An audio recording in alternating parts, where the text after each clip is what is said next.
The American League champions, the Kansas City Royals, against the National League champions, the Philadelphia Phillies.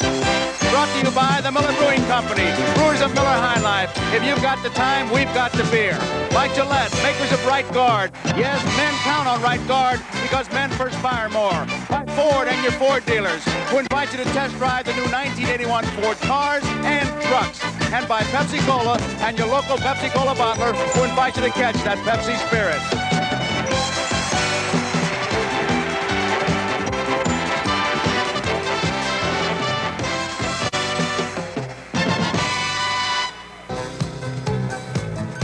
Another beautiful night here in Philadelphia. Another big crowd here at Veterans Stadium as we get ready for Game 2. A little bit warmer tonight. It is 58 degrees, and these Philly fans, they are ready. Hi, everybody. I'm Joe Garagiola, and last night the Phillies won a big ball game. But maybe something even bigger happened when young Bob Walk was able to buy some time to rest that Philadelphia pitching staff. And one of the keys in that game last night was his ability to handle George Brett and Willie Wilson, 1 for 9 combined. Well, Jim Fry, the manager, changed the lineup for Kansas City tonight. But if they are to win, George Brett has to hit, and Willie Wilson has to be that disruptive, productive force that he was this past season. But the pitching matchup is a good one. Two beauties, Tom. Joe, exactly right. Two of baseball's best left-handers will be on the mound tonight for Game 2. For the Royals, it's going to be 18-game winner Larry Gura. He throws 4 basic pitches, uses all the strike zone, and he'll change speeds very well tonight. For the Phillies, the man they call in Philadelphia simply Lefty, Steve Carlton. He was 24-9, just the best pitcher in the National League this year. And the Kansas City Royals got their first look at Tug McGraw last night. He simply got 6 quick outs. The Royals seem to be sitting on Tug's screwball. Tug fired a fastball right by him. But the starting pitchers, 2 left-handers with 2 very distinct styles. Tony, it was kind of a little things game last night. It sure was. A couple of little things stand out in my mind, Joe, about last night's ball game. They might become important. Larry Boa's steal in the 3rd inning was a very daring base-running move. The Phillies were down by 4 runs at the time. Both Leonard and White may have taken Boa for granted in that situation, but that steal sent a message to the Royals pitching staff, and it could linger throughout this World Series. Don't take our speed lightly is what he was telling them. Frank White sent the same kind of message later on in the ballgame, the 7th, when he stole second base with his team down by 3. But, Joe, I agree with you mostly about Willie Wilson. When the Royals signed him, they knew what his amazing speed might do on this artificial surface, and he may prove it yet. Artificial surface seems to be the magic word. I'm going to agree with Richie Allen, who once said, and I think I'd be the same way, I don't like to play on grass that a horse can't eat. Ladies and gentlemen, please rise as our colors are presented by the United States Army Color Guard from the Widener University ROTC, and we honor America with our national anthem, which will be sung by the original star of the Broadway show Annie, Philadelphia's Andrea McCardle.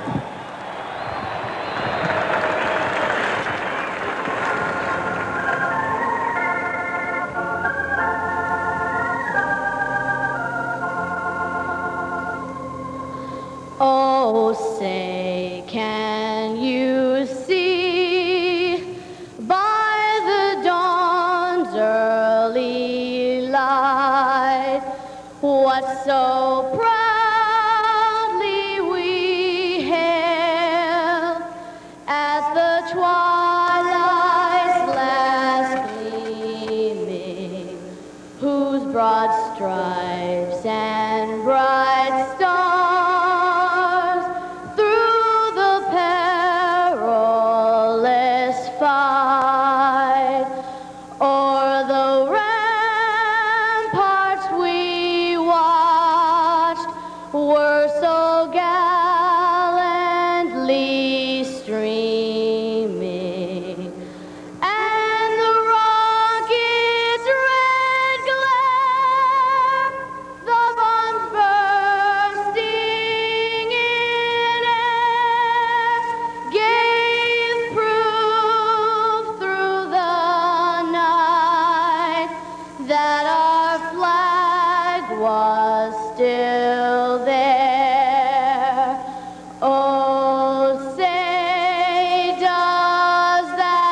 star-spangled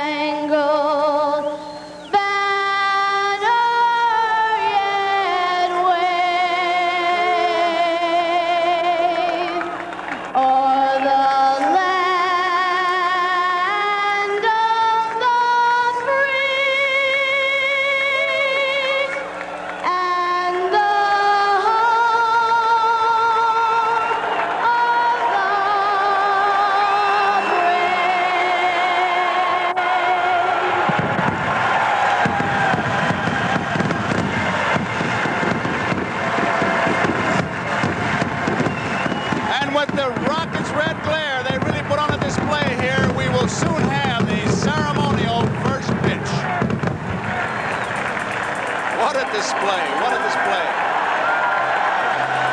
Andrea McCardle. And now, ladies and gentlemen, we direct your attention to the VIP box on the right field side of the Phillies dugout, where the ceremonial first pitch will be thrown out by a pitcher who won 20 or more games for 6 consecutive seasons, Phillies Hall of Famer Robin Roberts.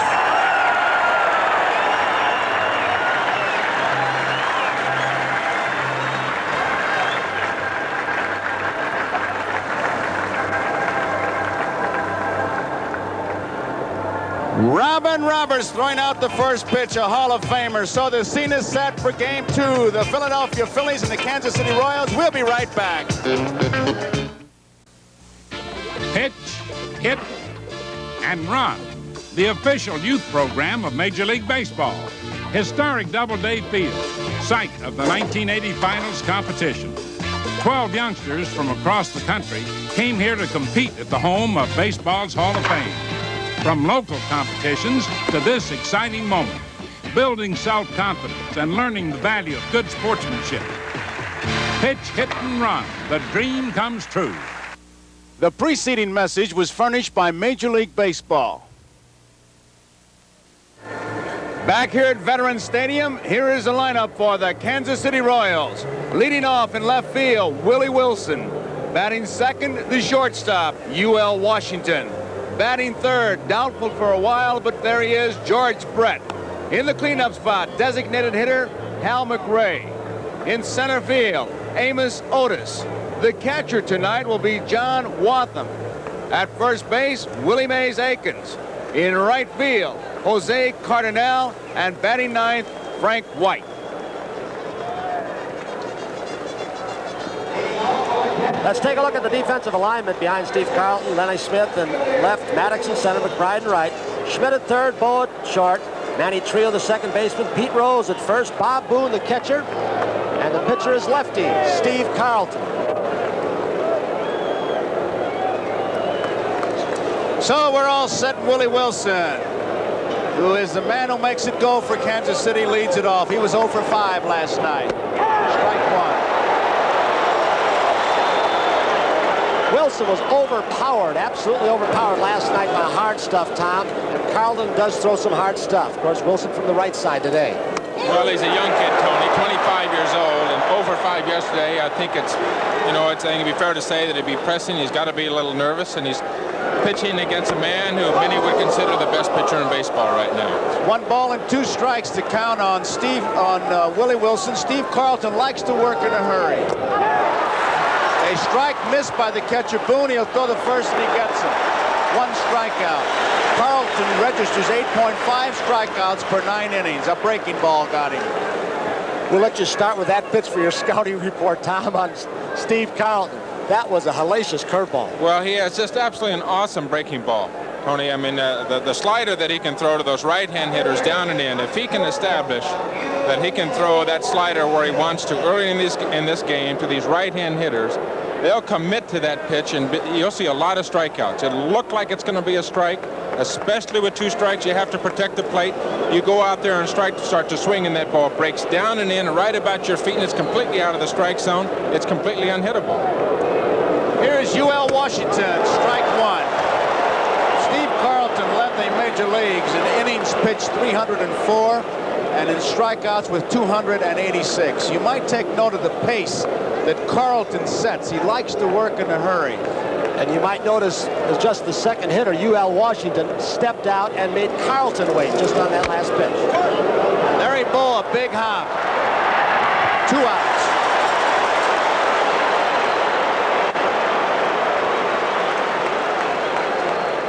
Bo's the man who said that the team, and Frank White said it on the other side of the field, the team that makes all the routine plays defensively in this series might win it.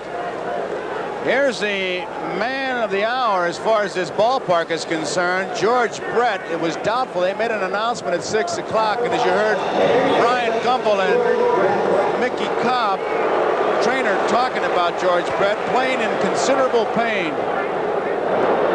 He's no stranger to pain, this young man.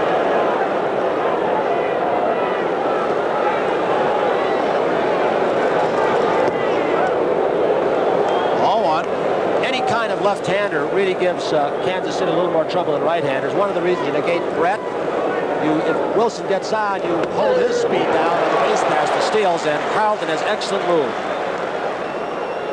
1 ball, 1 strike, 2 outs, top of the first, no score.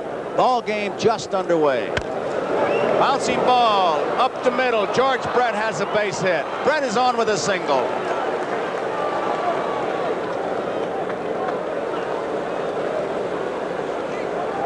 George Brett at first base.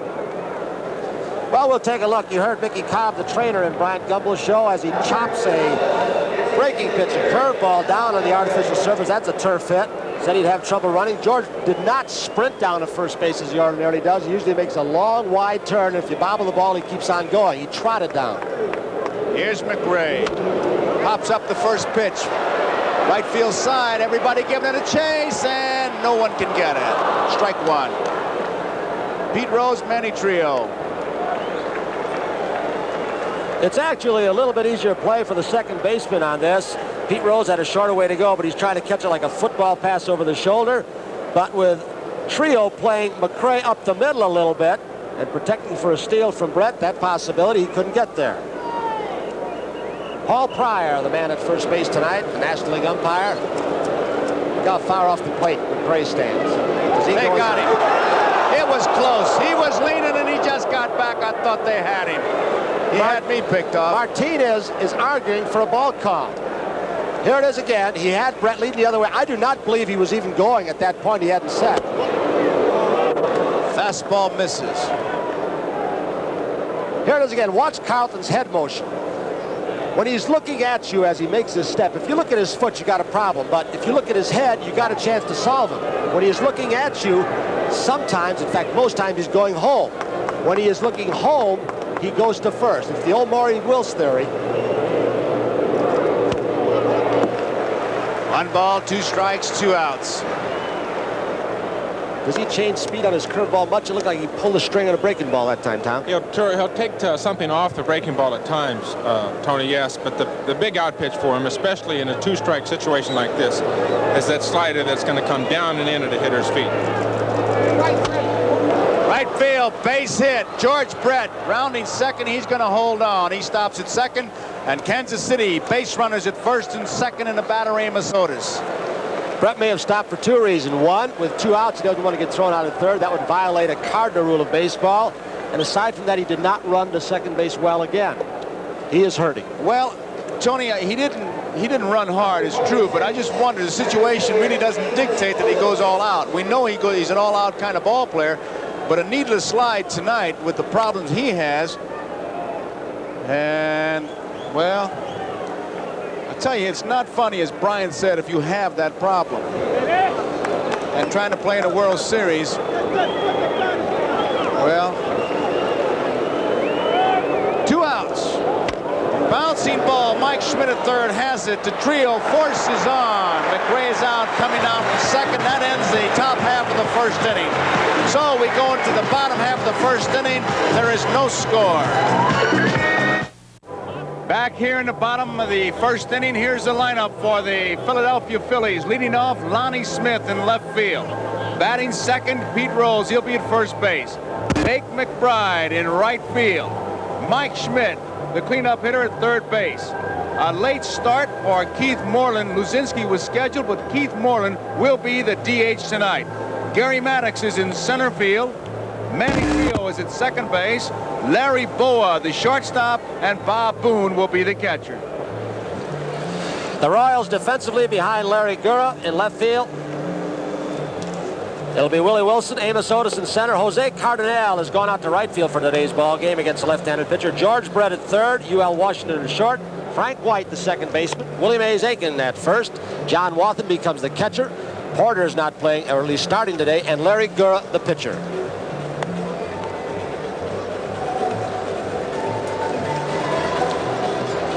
George Brett taking his infield tosses. Brett had to do some running in that first inning, so you make up your mind.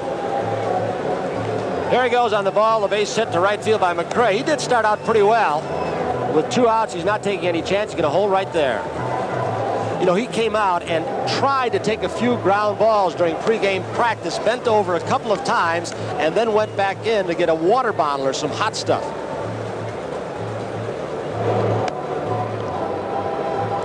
Larry Gura for the Kansas City Royals, left-hander, of course, 11, 18, and 10 this year with a 2.95 ERA. Pitched more innings than he's ever pitched in his major league career. 283 innings pitched, the most he's ever pitched in the big leagues. A pretty good innings pitched and hit ratio, that 283 to 272 there. Pretty basic pitcher, fastball, slider, curveball, and a changeup. I guess you'd call him a control fastball pitcher. He has to use his fastball to be effective, and that fastball was set up as other pitches. His slider is a very good slider, good curveball, pretty good changeup.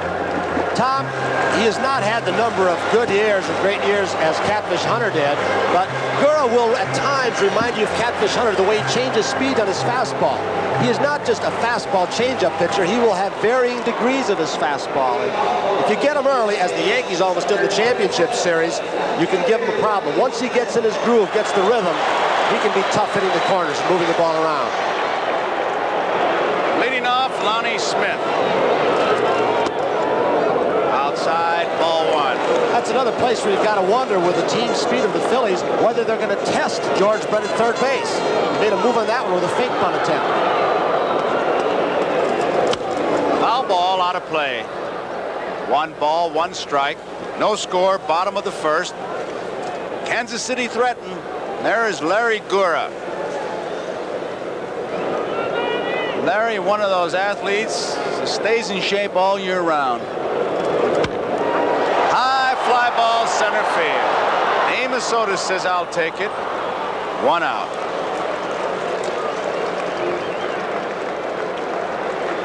As I look at Gura, I know he works out in the gym, but he's also, his wife Cindy is nutritionist. And he's got a ritual during the days he pitches. He has lunch about 12:30. At about 3:30, he has to have some pasta for carbohydrates. You too, Tom? Well, we had dinner the other night, Larry Gura and the pitching coach for the Kansas City Royals, Billy Connors, and we went out to have a bite to eat, and I asked him, you know, as you would, and all pitchers you'd ask, what do you have the night before you eat? He says, a nice big bowl of spaghetti. He likes to get the carbohydrates up. 1 ball, no strikes. 2 balls, no strikes. And I see in my neighborhood, we had a lot of guys that could eat spaghetti, but couldn't get the ball over the plate. Anja pasta. 2-0 on Pete Rose, and he made it happen last night. Straight away center field. Otis is there. 2 outs. That's something that you saw in the championship series also, as we look at Otis, is that Gura threw quite a few fly balls. You would think of a guy who is not overpowering as being more of a ground ball pitcher. But what he does is, I think he gets the ball in on you. He surprises you with a fastball. You're looking for off-speed stuff, changes speeds, a turned over fastball, and the ball, you're always late on his fastball. He gets a lot of hitters out with that fastball. Beck McBride, what a night he had last night. 3 for 4, including a 3-run homer. It's high, ball 1. John Wathan behind the plate. Shot from right field. It's pretty much what Cardinal's looking at.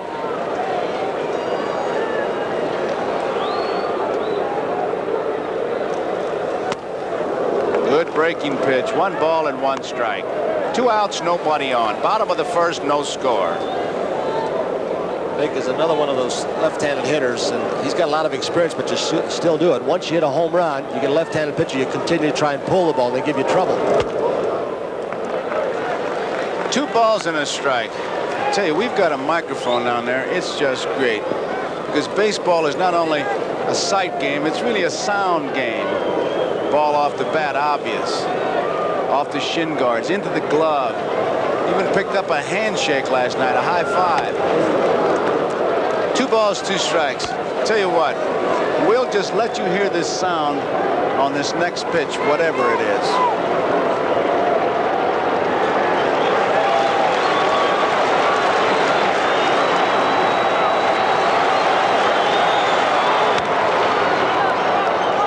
Off the bat, George Brett.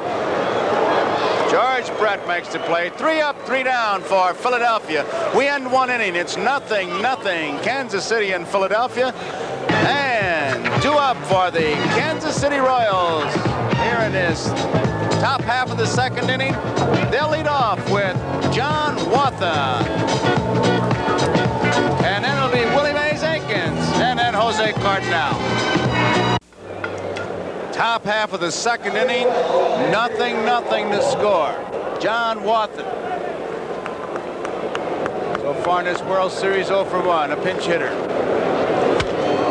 Foul ball out of play. Strike 1. Kind of a jack of all trades this year for the Royals. Played the outfield, some first base. He's caught. In fact, when Porter missed about the first 30 ball games or more, he caught a lot of these pitchers, got him in the groove. Inside, 1-1. You know, Tony, the way he stands at the plate reminds me a little bit of the way Steve Garvey approaches. Looks physically at the plate, looks a little bit the way Steve Garvey does. Off the handle, popped up. Pete Rose says, I'll take it. He does. 1 out.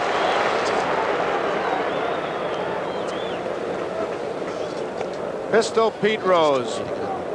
1 away, and it brings up Willie Mays Aikens. If you were with us last night, he had a little bit of a problem getting into the batter's box because the back line, he was sneaking out, and Harry Wendelstedt kept getting him back in. But with that bat, he had no problem. 2 tremendous home runs. And on his second one, he really touched it off. I think, Joe, what you're seeing, too, a little bit here, exactly the points that you made in the first inning.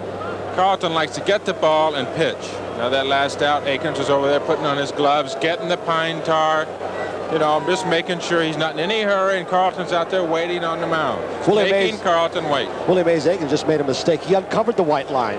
He didn't want to do that. He's got him right where he wants him now, doesn't he? There's the strike, taken all away. You might take a look at his front foot. He sets, but he kind of gets on his toe, much like a ballet dancer. There it is. Takes it outside. 1 ball, 1 strike. They use expressions in baseball like a mistake hitter, and Willie is one of them. He can hit your mistake a mile. He spent his entire batting practice today hitting the ball the opposite way to left field in anticipation of the breaking stuff off Carlton. 3 balls and 1 strike now. Willie Mays Aikens.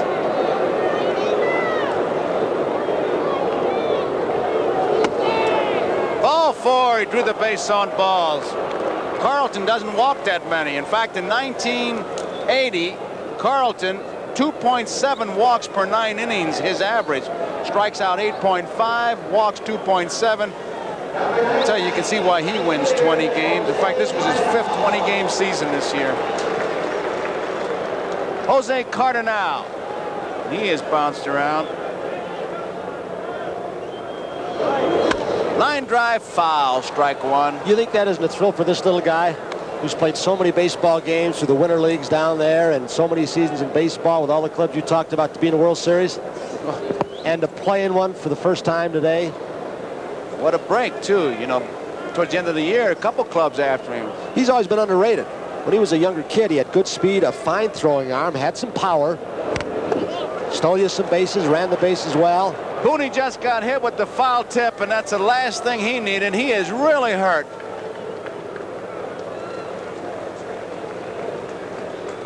Cut fastball, slider.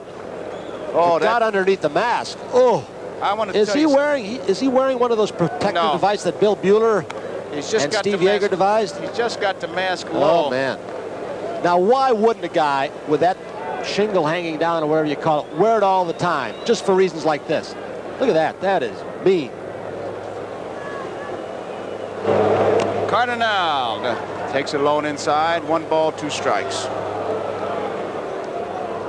He threw that ball away. He's still in pain. Oh, you bet. Booney is hurting. I tell you, there are 2 places that you get hit, in the groin and in the Adam's apple. Forget about it. You wish you'd gone to air conditioning school. That ball that came off that bat, Joe, hit him in the finger first and then went under the chin. You could see him. He made a fist after that ball went in there, that foul tip. And I think he did get hit in the finger. He's still flexing his fingers as he's walking back to home plate. You lose the feeling sometimes, and he's just trying to get it back. He didn't tear anything. When you get hit like that, you're afraid to look down because you feel like a loser. With 1 out and Willie Mays Aikens at first base, Rose is not holding him out. He has no stolen base threat. Pete's going back. Pick off. Look out. Sneaked in behind him. They had the count play on. It's watch the head of Carlton. 1 ball, 2 strikes, 1 out. Looking home, going to first. If you get caught watching his foot, you might have a problem. Cardinal is called down on strikes. Tom, that pickoff move that he called, 11 balks last year, 6 this year, one of the things they call him, I think you learned from your old teammate, Jerry Kuzman, where he stopped that leg and paused and tried to freeze the runners. There's the last pitch. Perfect pitch down low and away.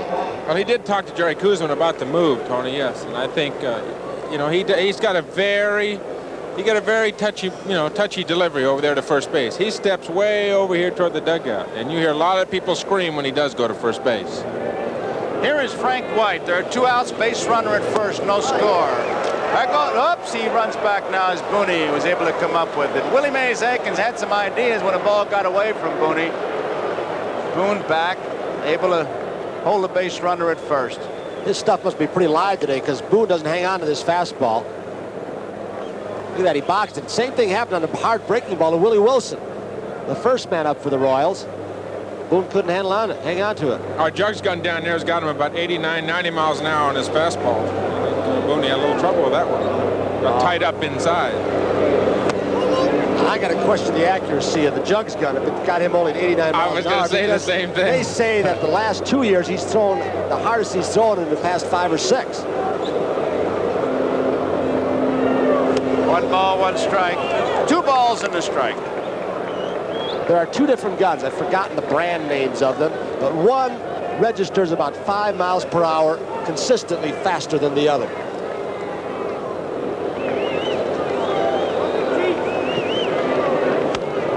Back. He had a good cut at a fastball. To count 2 balls and 2 strikes with 2 outs. Willie Mays Aikens is on at first base. There's no score. We're in the top of the 2nd. And there he is.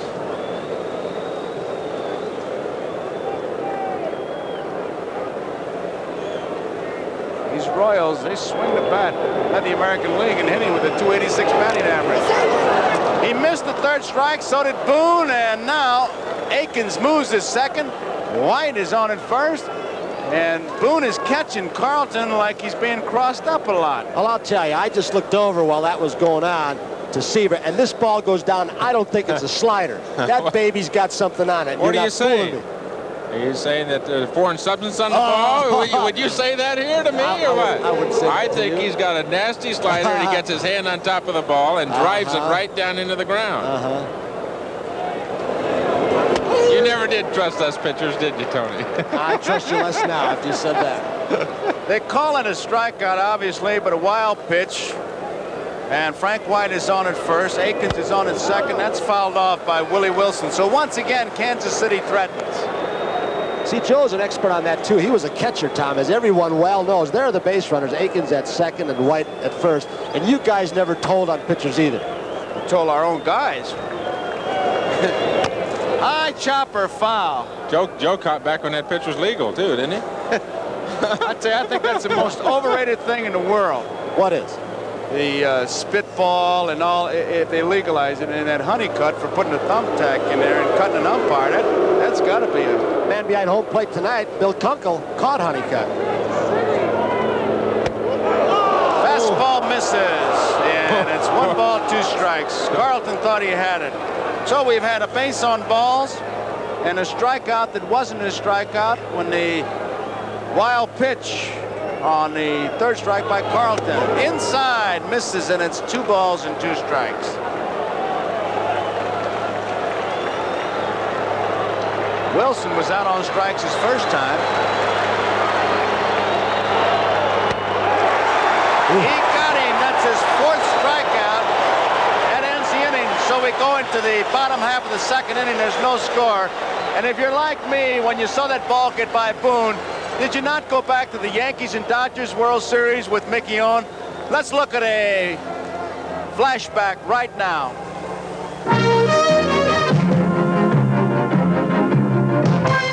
With 2 out, the Dodgers lead 4-3. Hugh Casey needs just 1 more strike to even the series at 2 games apiece. Henrik swings and misses. So does Brooklyn catcher Mickey Owen. Hendrick reaches first safely, starting a chain reaction that leads to a Yankee victory 7-4. Mike Schmidt will lead it off. Those fall classic flashbacks. I tell you, when the ball got by Booney, I thought about old Mickey, who's now a sheriff in Boone County in Springfield, Missouri, in that area. And every time I say Willie Mays Aikens, I think about that great catch. We have a number of these flashbacks, so you'll be enjoying the trip back into World Series time throughout this World Series with our fall classic flashbacks. Ball one. Brett has it. Here's the long throw. 1 out. So, you know, the Phillies, you would think, with most of their power from the right side, Luzinski, although he's not there, Schmidt. Now let's look at this replay from our left center field camera. Got something in on his fist, Tom. May have been a fastball that sailed in on him, or a slider. Could have been a sailing fastball, slider inside, Tony. Another thing I think about when I look at Schmidt up to the plate, he's been silent all the way through the playoffs, was silent really in the first game. If he busts open, you know, the Phillies could absolutely run away with it. But he's been silent for about 6 games in a row now. When he gets in one of those streaks, you can throw about anything in the strike zone. He's got a chance to pop it out of the park. Here's Keith Moreland, who is a late starter. Luzinski had an intestinal virus, and Moreland's had a good year for these Philadelphia Phillies. Luzinski with 102 fever, 314. Count of 1 ball, 2 strikes. Started talking a while about the power. The Phillies right-handed. You'd think they do well against left-handers. They've been 21-17 this year. And those kind of cold stats can be deceiving, but they haven't overpowered left-handed pitching as much as you'd think. 2 balls and 2 strikes. Dallas Green, Herm Starrett. Moreland, 26 years old, born in Dallas, now lives in Louisville. Signed by Doug Gassaway, number 7 selection, the 75 draft. Well hit. Wilson's back. He makes the grab. And once again, that great speed. Speed will just erase a lot of mistakes. He can just simply outrun that ball. Moreland hit the ball very well, Joe. Hit it right on the nose, turned on it, line drive right over Wilson's head, and Wilson has outstanding speed. He's a young guy from Summit, New Jersey, and I recruited him, Willie Wilson, for USC football, believe it or not, about 5 or 6 years ago. Ended up signing with the Royals. Here is Gary Maddox. First ball, fastball hitter. He takes it outside, ball 1. What impresses me about Wilson or his neighborhood, he was the 4th fastest guy in his neighborhood, he tells me. Couldn't make the track relay team. 1 ball, 1 strike. Can you imagine running that fast, being 4th? Those guys must have afterburners and radial feet. He takes advantage of that speed, not only on the base pass, but defensively, because he's playing a very shallow left field in this ballpark, and the ball carries very well. 1-1 on Maddox, 2 outs. Off the handle and off the foot, he is down. That is painful. Breaking ball down. Here comes a Philadelphia trainer, Lee Elia, coming in. Maddox is up. Look at that. That's the one that'll get you. The slider down and in. I'll tell you what, Tony, I'm not a hitter, and I'm not a very good hitter. Those things don't happen to me, and you see that happen to hitters quite often, and it is extremely painful, and it affects them for an entire day. That ball comes right down off the bat, and that really hurts. That's an ouch. It's made quite a few hitters wear shin guards. Bucky Dent did for a while. Ted Williams, of course. Vic Wertz.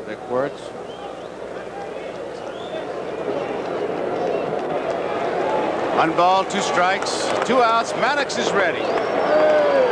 Nobody on, no score. Struck him out. So Gura retires 3 in a row. He has retired the first 6 men. At the end of 2, there is no score. Kansas City nothing, Philadelphia nothing, and 2 up for the Kansas City Royals. It'll be UL Washington, George Brett, and Hal McRae. And we'll be back after these messages from your local station. When I was a kid working this old gas pump, I never thought I'd be back here telling you that Pennzoil saves gasoline. But now, That same Pennzoil that protects your engine saves you gas. Pennzoil has added gas savings to their regular multi-weight oils, and they've done it at their regular price. That way, more people can afford to save gas. Gas-saving Pennzoil. Quality in every extra mile. Another big crowd here at Veterans Stadium. We're in the third inning, no score, UL Washington. We'll lead it off here. Washington bounced out, short to first his first time up. Hits the first pitch foul. You know, we talk about that toothpick that UL Washington constantly has. There you see it.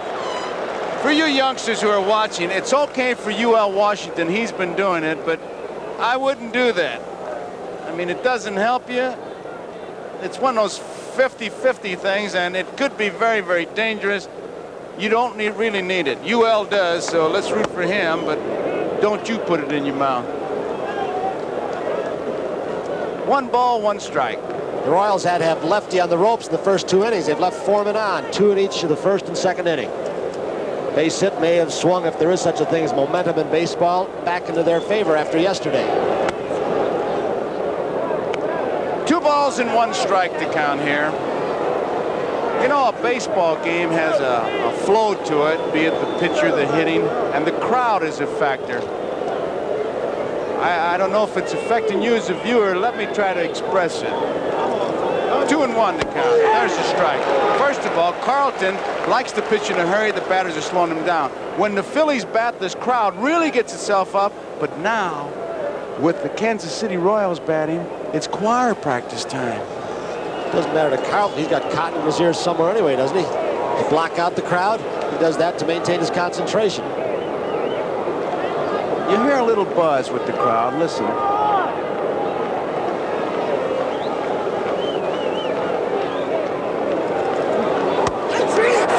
Now you'll hear him. UL Washington is out on strikes. And that is the 5th strikeout for Steve Carlton. Carlton, and obviously an awesome pitcher, awesome slider, and this a fastball on the outside part of the plate. I think that the Royals got a pretty good scouting report on Carlton in the sense they want to make him wait, but sometimes it doesn't affect him. It doesn't seem to bother him. He just stands there and waits till the hitter gets in, until the hitter is ready, and then he goes right after him. Here is George Brett. He's single. Strike.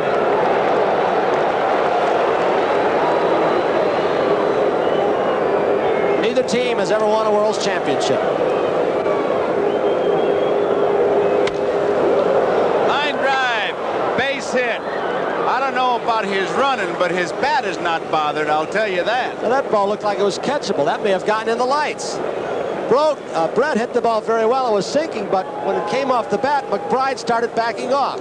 Here it is, Charlie Lyle's theories in perfection. His run, still not running real well, but that ball was catchable. Looked like it was catchable when he first hit it, Tony. McBride did back up on the ball in right field. McRae doesn't get the first pitch, and it's strike 1. George Brett, 2 for 2. McRae, the batter, he singled to right field his first time up, taking a good look at his third base coach, Gordy McKenzie. He is a very smart hitter, and with Trio and Rose holding Brett, allowing a big hole, he shoots that direction. That was his pretty good move.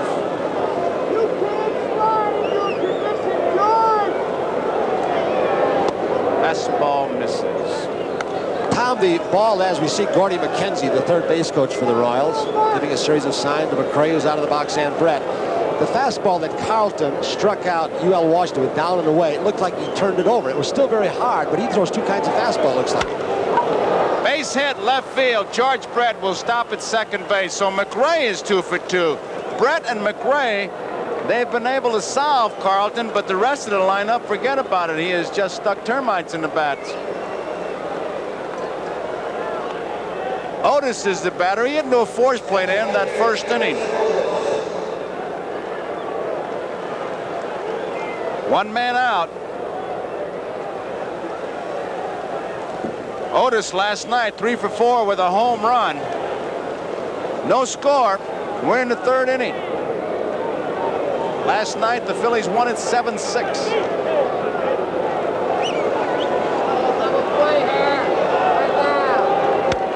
Fouled off, strike one. It's been a crazy 2 1/3 innings for Carlton. He's struck out 5, and yet he's had 6 base runners. So you don't know if he's really overpowering or he's making that one bad pitch or they're just hitting good pitches on him.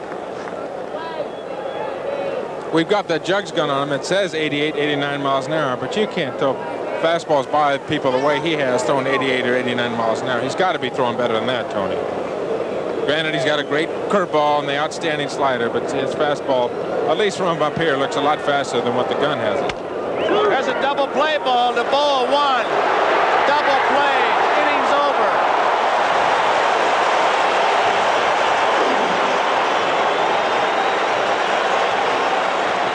The crowd reacts to the double play, so we go into the bottom half the third. There is no score. Kansas City nothing, Philadelphia nothing. Due up for the Phillies. It'll be Manny Trio, Larry Boa, and Bob Boone. Back here at Veterans Stadium, and you know, all year long, Merrill Harmon and Ron Luciano have been our broadcasting partners. And right now, Merrill Harmon is with Dodgers manager Tom Lasorda. Let's go to Merrill. All right, Joe and Tommy, as a rookie manager, you won a pennant with the Dodgers and came back and won the next year. You got 2 rookie managers in the World Series this year. What's it like? I'll tell you, that has to be the greatest thing that ever happened to me was, you know, to be the manager of the Dodgers in 1977 and to manage them in the World Series. And, of course, we came back in 78, and both of them happened to be against the New York Yankees. But what a thrill, and I can certainly know how Dallas Green and Jim Fry feel right at this moment. Okay, Tommy, thank you very much. Now back to the booth. Okay, here's Manny Trio. There's the strike. Might add, if you're like me and you look at a picture and you see the people behind him, Donald Davidson and Tony Siegel of the Houston Astros seated right behind him. And again, our congratulations to the Astros and Yankees for the battle they had. Sitting here wishing, knowing that maybe for a break or two they would have been here. Oh, just a mess of baseball people here, Tony. A lot of managers. John McNamara, we saw him. But right now it's Larry Gura, who's retired 6 in a row. Misses with a fastball. 1 ball, 2 strikes. One of the reasons, Joe, as John McNamara told us before the ball game, is a lot of trade talk goes on at World Series time. Well, those hospitality suites, and they start throwing players around. That's what the time's all about. Whitey Herzog is here, and he says he's going to name a Cardinal manager right as soon as the World Series is over. See Bob Sheffing, Joe McDonald of the Mets. Joe Torre is here in the Mets. 1-2 pitch, straight away center field. Amos Soto's been busy. This will be his 3rd putout, and there it is. 5 of the 7 outs have been balls hit in the air. 1 ground ball, 1 strikeout.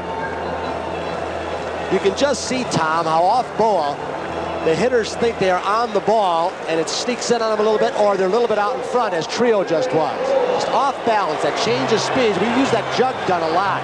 You look at earned run average leaders. We think of sheer speed as doing it, but it's that change of speeds along with other things. Larry Boa pops it up. Foul territory, George Brett should make the play. He does. There are 2 outs. George Brett was a doubtful starter. You've been with us in the pregame show. The trainer explained his problem. He had a severe attack of hemorrhoids, and he's playing in tremendous pain. It has not bothered his swing at all. He's 2 for 2, but it does bother him running. Here's Bob Boone. Big night last night. 3 for 4, 2 doubles. Curveball is a strike. As this game goes along, if George Brett does have to slide, it might not bother him so much after all, because he does a lot of head-first sliding anyway, like Pete Rose. Fastball misses. 1 ball and 1 strike with 2 outs. Gura in and out, up and down, puts a little on, takes a little off, never gives you the same pitch twice. His first appearance in the World Series. Low, 2 balls and 1 strike. Larry won 18 and 10, a 2.95 earned run average. Averages 3.4 strikeouts per 9 innings, 2.4 walks per 9 innings. 18 wins personal high. Dedicated young man. Pop, foul, out of play. Tom, when you watched Gura, and I know you haven't seen a whole lot of him, is there anybody you can think of in the National League that resembles his style of pitching, left-hander? Well, I've watched him go through here in well, say 9 hitters so far. There's nobody that I can really think of exactly like him left-handed. I think the only person who would remind me of him would be Don Sutton of the Dodgers from the right-hand side. Center field. Amos Otis says, well, I'll catch this one too. He does. It's 3 up and 3 down. He has retired the first 9, so it's 9 in a row. After 3 innings of play here, we have no score. Top of the 4th inning for the Kansas City Royals. It'll be John Wathan, Willie Mays Aikens, and Jose Cardinal. John Wathan will lead it off for Kansas City. He popped to the first baseman his first time up. It's a strike. You're right. Just looking at that close-up that Harry Carl got for us, he does, the way he holds his bat, look like Steve Garvey. The way he starts, Tony, reminds me of Steve Garvey anyway. Strike 2. Keep in mind this thing we call pacing, because Carlton, I think, there's a baseball saying, be in a hurry to win, don't be in a hurry to lose. Bertie Tebbett said that the late and great Joe McCarthy used that a lot as we look at George Brett. And that's what Carlton does, sets his own pace outside. 1 ball, 2 strikes. And this crowd, listen to the buzz. Fly ball, right field, Lake McBride. Now that's about as polite an out reception as you'd want. The crowd is similar today as it was last night in the ball game when the Phillies got down by 4. But after Boa steal and the base hit and Rose getting hit, I'll tell you, they almost blew us right out of here. Here is Willie Mays Aikens. He goes through a little ritual with that back line, gets that toe up there, turns his back and kind of peeks over his shoulder. There's a strike. He walked his last time up. He's moved up a little bit closer on the plate from last night, possibly to protect against that slider and curveball from Carlton. 1 ball, 1 strike. There it is. He's out of the box again, isn't he? No.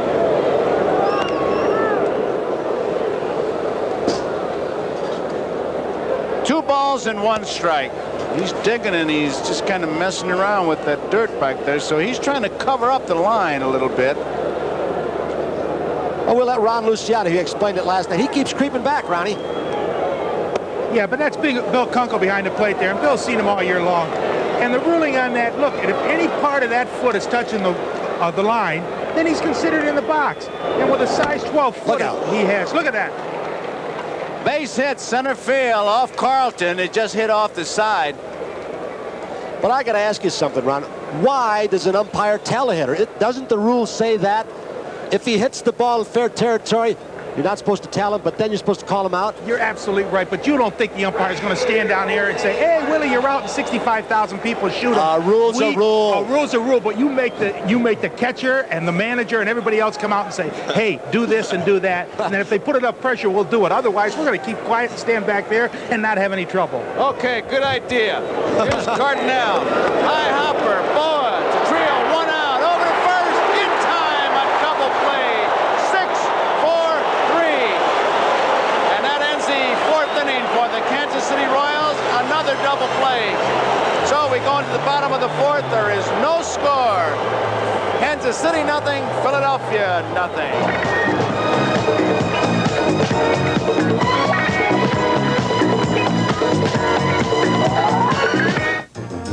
I used to run through airports. Now I fly through them.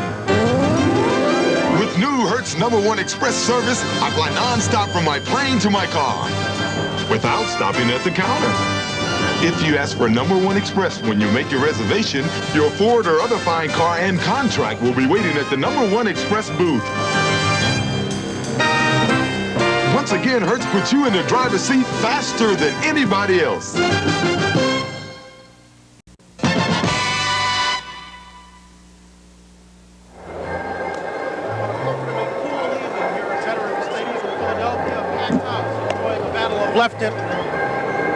On a comfortably cool evening here at Veterans Stadium in Philadelphia, a packed house here at Veterans Stadium enjoying a battle of left-handers in Game 2. We've played 3.5 scoreless innings. Steve Carlton overpowering at times with 5 strikeouts, but he's allowed 5 hits. Counter to that, the Royals have been wasteful, hitting into 2 double plays, stranding 5 runners. Defensively, Larry Gura has mowed him down. He's retired 9 straight. We're still playing a waiting game as we go to the bottom of the 4th. Joe? Okay, Brian, here's Gura against Lonnie Smith. And listen to the difference in the crowd now. Trying to get him charged up.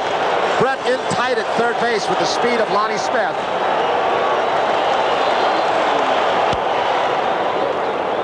One ball and 1 strike. No runs, no hits, no errors for the Phillies. No runs, 5 hits, no errors for Kansas City.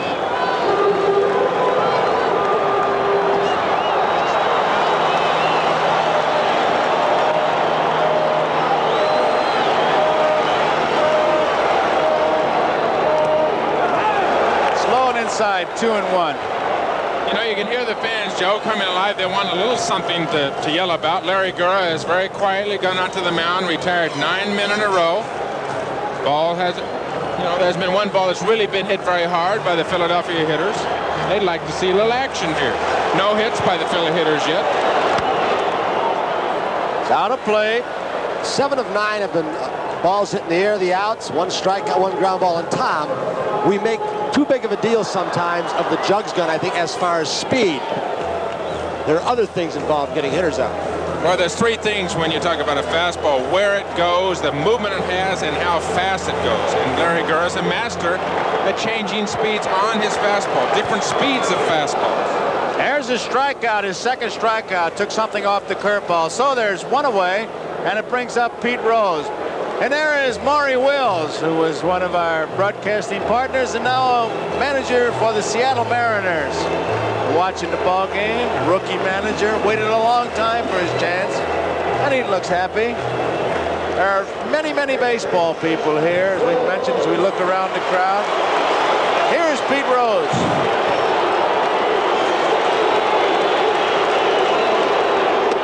Going inside. Ball 1. Maybe he wants to get hit again. You know, that shot he took in the knee last night, that's going to be one of those famous World Series pictures, I think, as he scowled at the pitcher, Leonard, and then went out to the mound and detoured to first base. 10 years from now, that'll be a fall classic flashback. 2 balls and no strike. But I tell you, it does trigger a lot of thoughts. Listen to the crowd. 2 balls and a strike.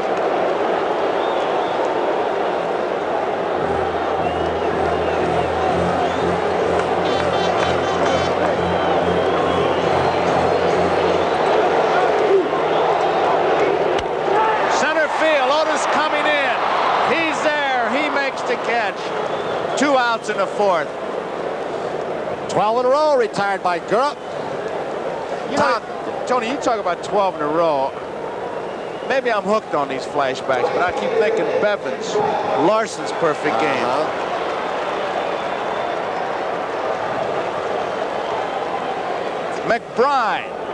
McBride popped to the third baseman.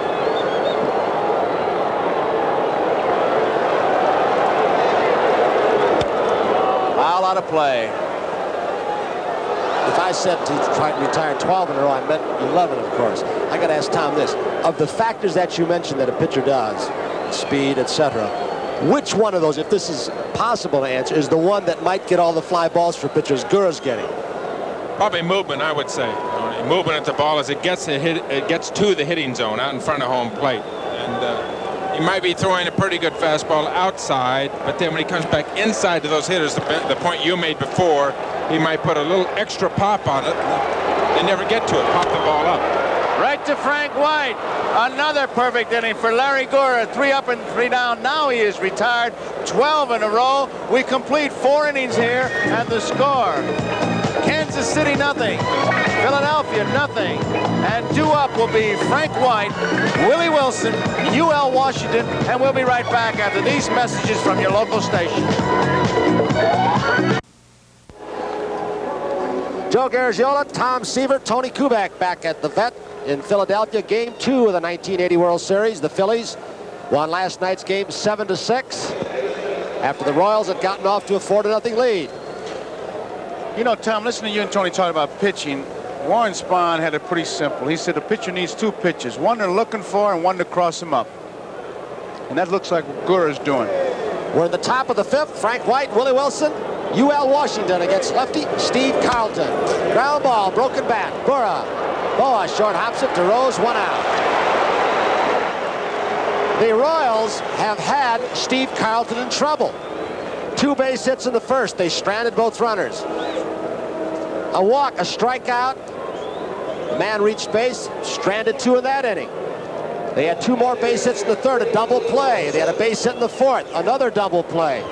Corey Leibel is somewhere up in the heavens. Fouled out of play. We're in the top of the 5th. No score in the ball game. There's our man. The handheld camera, Corey Leibel, up in the light standards. We have had excellent coverage. We hope you think so also. Last night's ball game, a lot of tricky plays for Harry Coyle and our engineers and cameramen to try and capture the rundown play with Lonnie Smith, Brett charging him, Boone scoring, UL Washington lying out in short left field. Right now, Willie Wilson, no balls, 1 strike, 1 out. Wilson has struck out both times in this ball game. Carlton has 5. Good curveball, 0-2.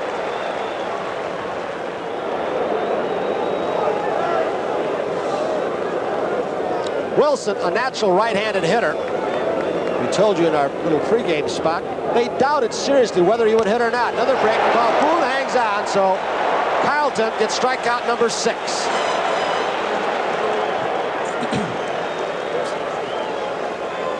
You know, Tony, we're sitting here watching 2 very fine pitchers throw here tonight. Carlton using a lot of breaking balls. Steve Carlton, a very big man, 6'5", about 220 pounds, but 304 innings this year. A real workhorse for the Phillies. There's Jim Fry in the Kansas City Royal dugout. Wilson now has struck out 3 times in this ball game, 5 times in the first 2 series games. UL Washington, a ground out, and he also struck out. 1 strike, says Bill Kunkel. Kansas City, no runs, 5 hits, no errors. The Phillies, no runs. They have not gotten a hit off Gura yet. They have committed no errors. In the top of the 5th with 2 outs. Breaking ball, a vicious one. 0-2. Even that youngster thought that was a pretty good curveball. It's about the way I used to swing it, my mouth wide open saying, why? I wonder, as we look at Herm Starrett, Dallas Green, Starrett the pitching coach, if Carlton just doesn't have his fastball in it because he's gone much more so far tonight to that breaking ball. Throwing many more breaking balls than really I think you would normally see. Tony, I think that's just a factor of 304 innings. Curveball again, but it's chopped foul. Pitch a lot of innings over a great number of years. Been a workhorse. 304, not easy innings. 304 hard innings. Steve isn't he doesn't spot the ball in the sense of here and there. Whether he comes at you 100%. Big, strong man, and he comes right after you. 2 strikes, the count on UL Washington.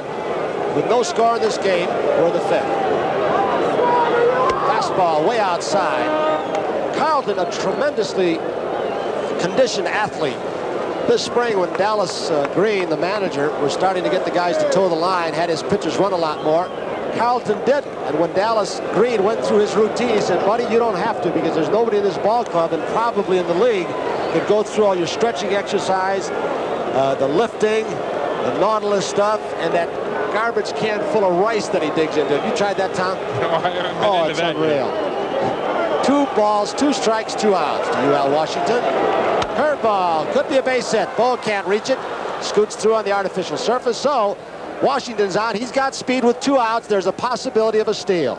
And UL Washington, those are not initials for his first and middle name. It's just UL Washington as we watch the replay go there. It's really, some people have names. He's got a name after taxes. UL, just initials. Carlton waits now as George Brett with a 2-for-2 day steps in. George is singled to center. He is singled to right in front of Bake McBride. So once again, they've got somebody on. They've had a man on base off Carlton in every inning. UL Washington with a good lead on Carlton at first base. He's going to first. UL Washington during the season. 20 stolen bases, caught just 7 times. He's got a bigger lead this time. He's coming over again. 2 outs, Brett the hitter facing Carlton. Boy, he is aggressive. Look at him get off that base, Joe. Well, I have to believe that was a decoy move by Carlton. You can bet me, because when he popped a good move on, you could see Washington break back to first. 1 ball, no strike. And once again, and the pattern so far has been consistent with a man on first. If he's looking at the base stealer, he's going home. Let's see if he continues. He's pausing. He's going to first.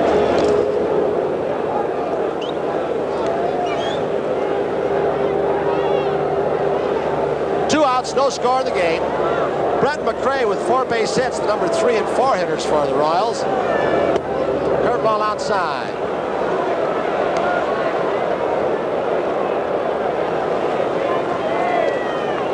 Brett looking down at Gordon McKenzie as UL Washington takes another lead. He's seen a lot of moves from Carlton, both to home plate and to first. Curveball inside, 3-0. And now with UL Washington, a steal threat, even a veteran, as we look at McKenzie again, the third base coach.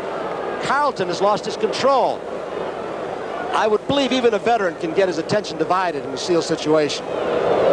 Outside, Brett's on. So, once again, the Royals have 2 men on base, first and second, and McRae on. McRae coming to bat with 2 outs. McRae single to right, single to left.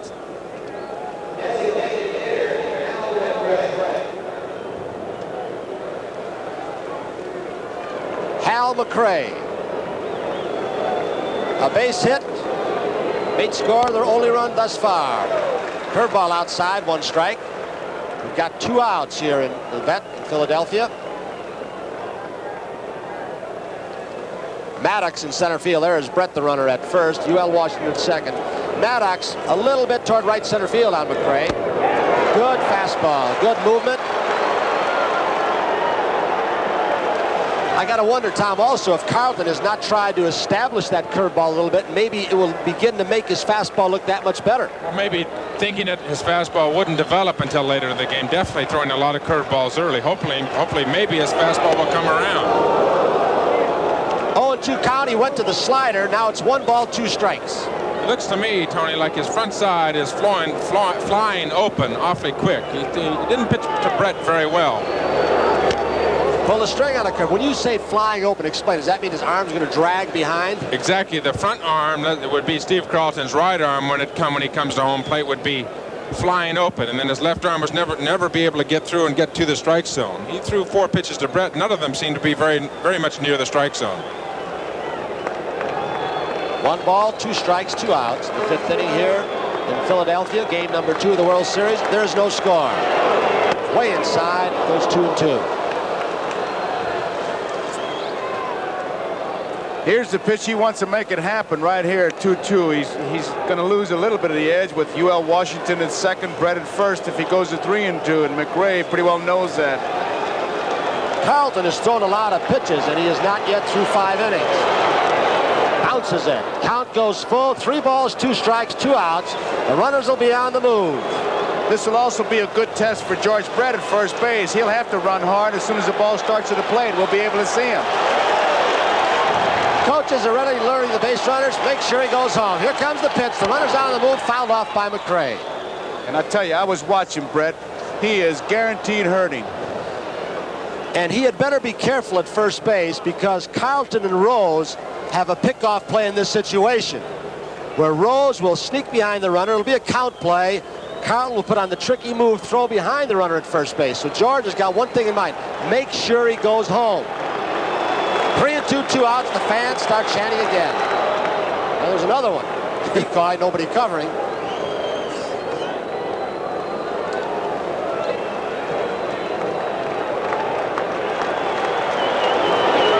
Fouled off by McRae. You know, when you have a fella out there like Carlton with a good move like McClure in Milwaukee, you get all kinds of different instructions as a base runner. Jim Fry, I think, gave the best advice to a bad base runner when McClure was pitching. He told Scotty McGregor, a pitcher, put your left foot on the bag and just stretch as far as you can with your right. Well, Brett and UL Washington, a little bit base runners, better base runners than that, but it's 3-2 once again and 2 out there on the move. He got him. Tremendous sinking type pitch. As Carlton pitches out of another one, Kansas City has now stranded 7 through 5. The score here in Philadelphia, well, there isn't any. Due up for Philadelphia in the 5th. Mike Schmidt, Keith Moreland, Gary Maddox.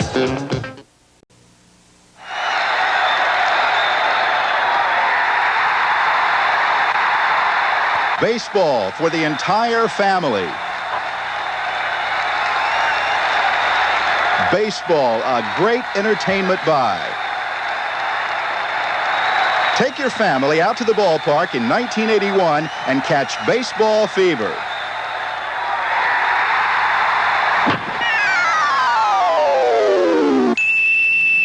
The preceding message was furnished by Major League Baseball. 1980 World Series. We're going to the bottom of the 5th. Schmidt, Moreland, and Maddox. Tony, when this game started, it was 58 degrees. It's dropped 3 degrees, but it's a delightful evening here. Just a perfect night, I think. 55 degrees right now. Larry Gura, with 18 wins on the season, has retired 12 consecutive Phillies. 9 have been on balls hit in the air, 2 strikeouts, 1 ground ball. The fans start hooting for Mike Schmidt, who grounded out in the 2nd.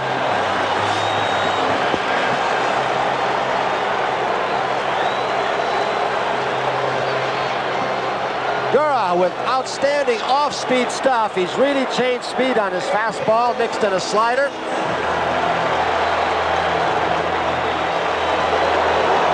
They are deep in the infield and the outfield for Schmidt. Way outside by Gura, 1 ball. There's the defensive alignment. You can see UL Washington in a hole defensively at shortstop. Otis deep in left center field slightly. Good pitch, low on the outside corner, 1-1. That's what Larry Gura's done so far tonight. Has not allowed a hit.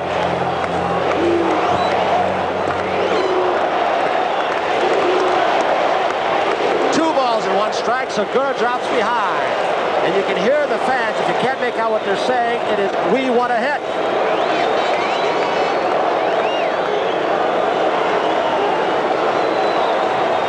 Two and 1 to Mike Schmidt. No score, no hits being allowed by Gura to this point.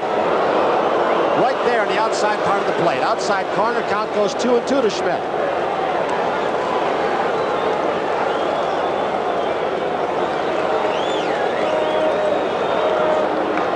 Pitched a 1-hitter against Toronto earlier this year. Damaso Garcia led that game off with a single, then he retired everybody else. Count goes full, 3 balls, 2 strikes. Schmidt wants to look at the ball.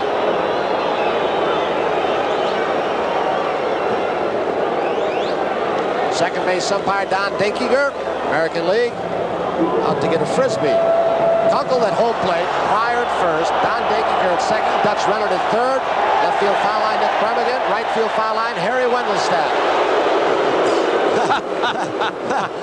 The umpire got booed for missing the frisbee. That's Dutch Renard. He's the guy who knew that last night the imposter was up at home plate with the other umpires. He said he thought it was cute, had a few laughs. Some didn't at World Series time, however. So it's a 3-2 count with no score in this ball game. We're at the bottom of the 5th. Gura facing Mike Schmidt. Fouled off. Got cooked on the mask.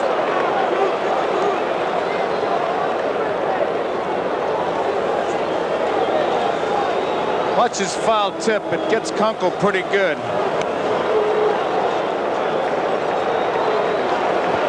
Straight in the mask. And as Luciano knows, when you get hit like that, it's like putting your head in a bell.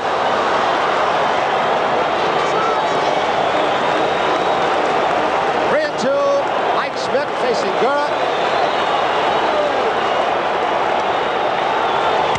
Curveball hit deep to left field. If it is fair, it is way out of here, but foul. He threw him a breaking ball down and in, which is a power spot for Mike Schmidt. Looked like a breaking ball inside. Watch Schmidt watch this ball now. He knows it's going foul. He gives a little bit of body angle. Stay in there. Get in there. Get in there. Carlton Fisk in 75 it worked, but it didn't work this time. When a guy hits the ball as hard as Schmidt just does, it usually hooks by a lot. 3-2 again. Chopper. Brett to his left. And Aikens, they retire Schmidt. 13 in a row retired by Larry Gura. He's got the no-hitter going. It's still early. Just the 5th inning. Right now, we're going to remind you this telecast is presented by authority of Major League Baseball and is intended solely for the private, non-commercial use of our audience. Any publication, reproduction, retransmission, or other use of the pictures, descriptions, accounts of this game without the express written consent of Major League Baseball is prohibited. I did it fast because I don't want to miss anything. Keith Moreland, he lined to left field in the second. 1 strike. You know, Tony, watching Gura work here, he's been behind twice is all during the entire game. Both times to Pete Rose. He was 2 balls and no strikes to Pete Rose. Got him to out both times. Tough play, tough play. UL Washington is not going to get it. Tough play. Brett with that problem may not have been able to move fast enough to his left where he could have gotten that ball on the artificial surface, but Moreland breaks the streak, the first base hit off Larry Gura. No doubt about it, it was a base hit. He digs hard, and I'm sure he'll be talking like he always does. Not too pretty, but effective. UL did everything he could, but it was just impossible to get Moreland. It was close, though. I'll tell you, UL Washington made it close. Moreland doesn't run that well. There's a good shot from the left field camera. Had George Brett maybe been healthy, got a good chance of making that play. Tony, you know a lot better, seen him a lot more, many more times than I have. Tom, he is a very aggressive third baseman. He makes some errors and is inconsistent throwing, but he goes after a lot of balls. He's one of these divers. He dives after balls and gets back up. Now it's Maddox who struck out in the second. We still have no score.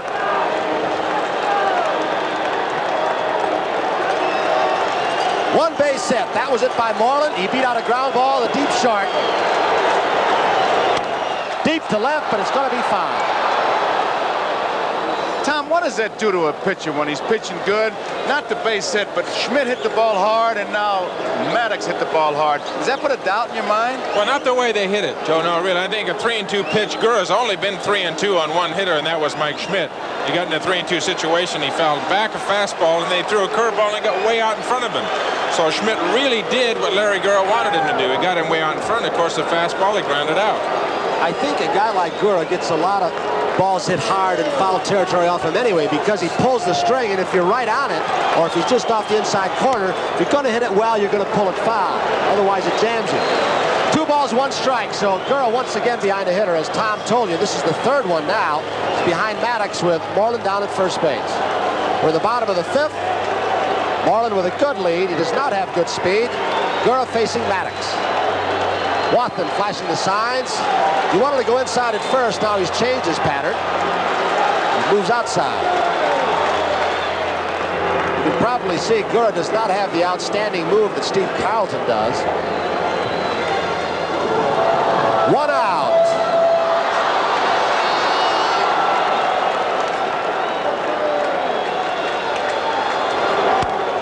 Way out in front. He fooled him again. Fouls it off. Count goes 2-2. Every once in a while, Tom, Gura, when he pulls the string, and it's a sinker ball, that ball almost reacted like a screwball. Ball will run away from the right-handed hitters. Maddox, a good contact hitter with 2 strikes. Gura very good at changing speeds. Looks like they're going back outside again. Curveball drill just out of the reach of Brett. It's in the corner. Willie Wilson chased it down. Moreland between 2nd and 3rd. Here comes the relay throw. He's held up by Elia. So 2 base hits in the setting. A single by Moreland, a double by Maddox.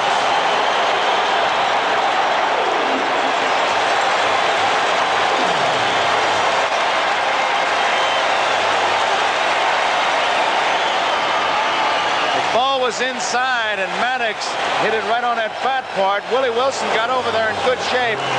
Now, in the championship series, they made the play at the plate. Wilson overthrew UL Washington and went to Brett, but this time he hit the cutoff man. They got away with it. They call it their trailer play in the championship series. But what they did was miss the cutoff, man. It's like going out to shoot an eagle. You kill a crow and they give you a medal. It was a bad play that paid off. With one out, Lee Elia, the third base coach, decided to hold up Moreland. Had there been two, he might have taken a chance.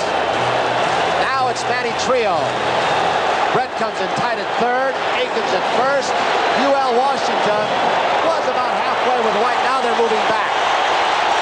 Gura will pitch from the stretch. Trio fly to center field to third. There is no score. 1 ball to Trio.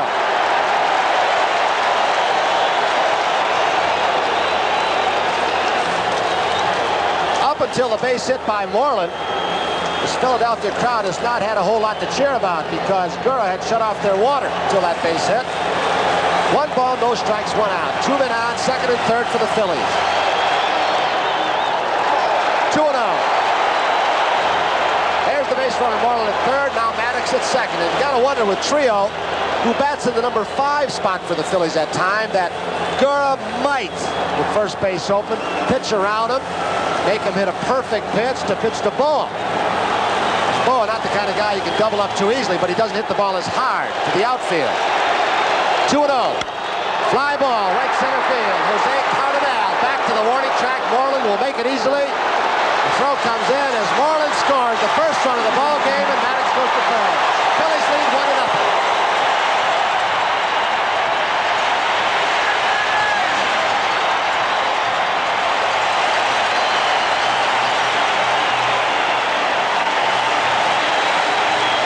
So Keith Moreland scores his first run for the Phillies in World Series play today, and first ever for him in a World Series.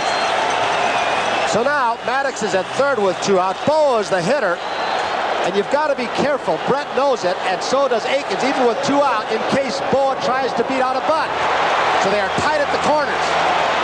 Boa, the switch hitter, hitting from the right side. Line drive, base hit. Boa with an RBI single, scores Maddox. It's 2-0.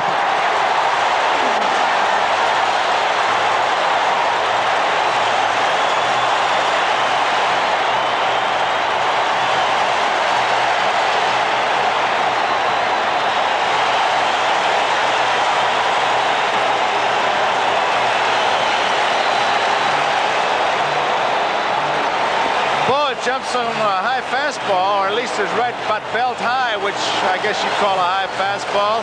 And it's a big, big run to pick up here. Now he's the base stealing threat, obviously.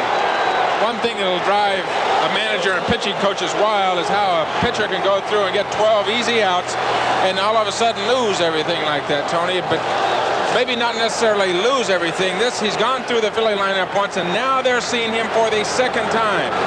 Now they know what he can do. They know what he can't do, and they're a little bit smarter hitters possibly going through and seeing him for the second time.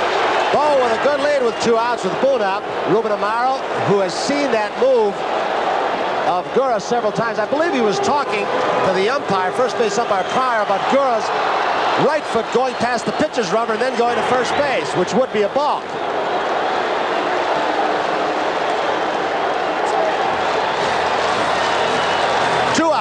Boone hitting. Phillies lead 2-0. We're in the bottom of the 5th. 1 strike. 8 of Gura's last 12 pitches have been fastballs, Tony. And Bob Boone, a dead first ball fastball hitter, a dead first ball high fastball hitter. He did get that one down in the strike zone. You mentioned a while ago about the Phillies hitter catching up to him the second time through the lineup. Are you saying he is not adjusting soon enough, or maybe incapable of adjusting and changing his pitching pattern because they've caught on to it? Maybe now, not realizing that he's got to start throwing more breaking balls. Maybe they have gotten on to his fastballs. Now it's time to start throwing some other pitches. Boa with an excellent lead. Way inside to Boone. 1 ball, 1 strike. 2 down. Phillies lead 2-0, bottom of the 5th. Tom, you got Paul Mosco charting for you. If you were pitching, would a guy charting the pitches tell you that? Or would a coach tell you? How would you know? A coach could come to the mound and tell you what the chart says. Or if you come in between and he's sitting on the bench, you sit next to the guy that's keeping the chart, and he can tell you then. 1-1 pitch outside, 2-1. You know, earlier this season, Tom, we did a Saturday game that you pitched, and Joe posed the question in the booth and asked you later about going to your catcher and continuously calling him out, what would you talk about if you call a catcher out? I want to know where those hitters are making contact with that ball. Are they hitting it out in front of the strike zone, even with the strike zone behind? Are they behind the fastball? Because if they're getting out in front of the ball, then I have to make adjustments to my fastball. Way outside, it goes 3-1. What you're saying is that there are times, even on the rubber, when you release the ball, you can't tell yourself. I want to know. I want to know if the hitters are catching up with me, which is the way it seems they've done with Larry Gura here, the last 3 or 4 hitters. Then you have to make adjustments in some of the speeds of the pitches that you're making. The count is run to 3-1 on Bob Boone with 2 outs and Bo at first. He's got a good lead on Gura.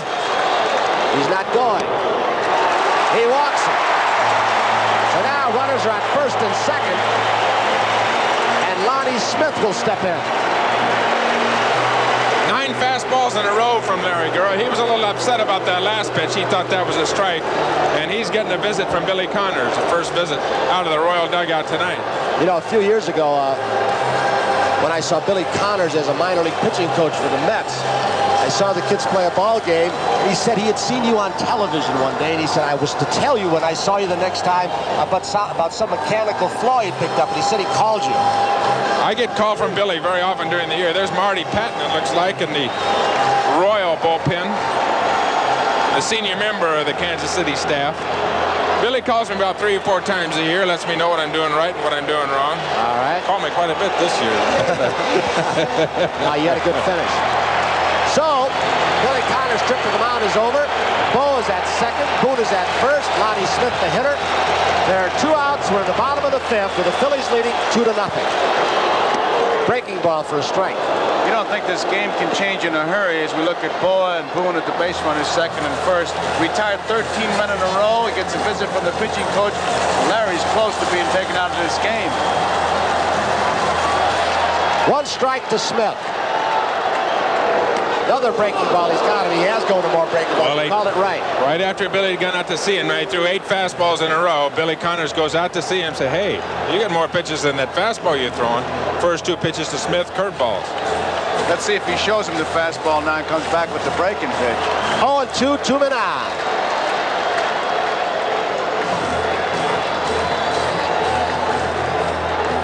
Wathan flashing the signs. He moves away. Another breaking ball, check swing. Gura can't believe it. 1-2. I can't understand the signs they gave. 2 with the man on second base. He put down 1 and 2. Here's the pitch, the curveball. You can call it from here. That's a pitch that Gura will throw quite frequently to the right-handers. You can see Wathan set up outside, and he will have a curveball surround the outside corner and hope he gets the call. I just glanced over at Luciano. You should have seen his face on that pitch. 1 ball, 2 strikes, 2 men on. Lonnie Smith facing Gura. Smith has flied out and struck out. Bo is going. Fly ball right field. Bo was off, but Cardinale should have it easily. He's got it for the 3rd out, but the Phillies on 3 base hits, a sacrifice fly, single by Bo, take the lead after 5, 2-0. 1956, Don Larson. Let's take you back. Mal Allen's voice. The Yankees against the Dodgers, a perfect game.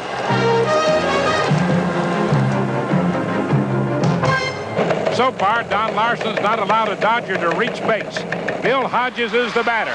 There's a drive going to deep left center field. Mickey Mantle racing over, makes a great backhanded catch to preserve Larson's perfect game. The only one in World Series history.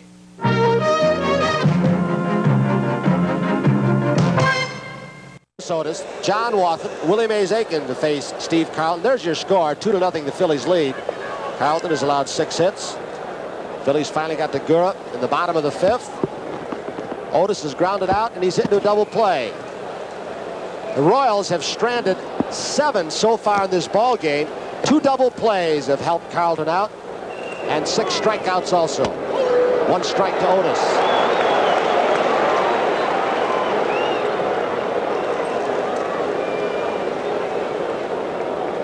They continue to force Carlton, or try to force him to change his rhythm and his pattern as they step out. They've done an awful lot of that today. Coming into this inning, Tony, Carlton has thrown 82 pitches. which would be a little bit above average. You probably average about 14, 15 pitches, being a power pitcher throwing about an equal number of fastballs as breaking balls. Otis fakes a bunt. 1 ball, 1 strike.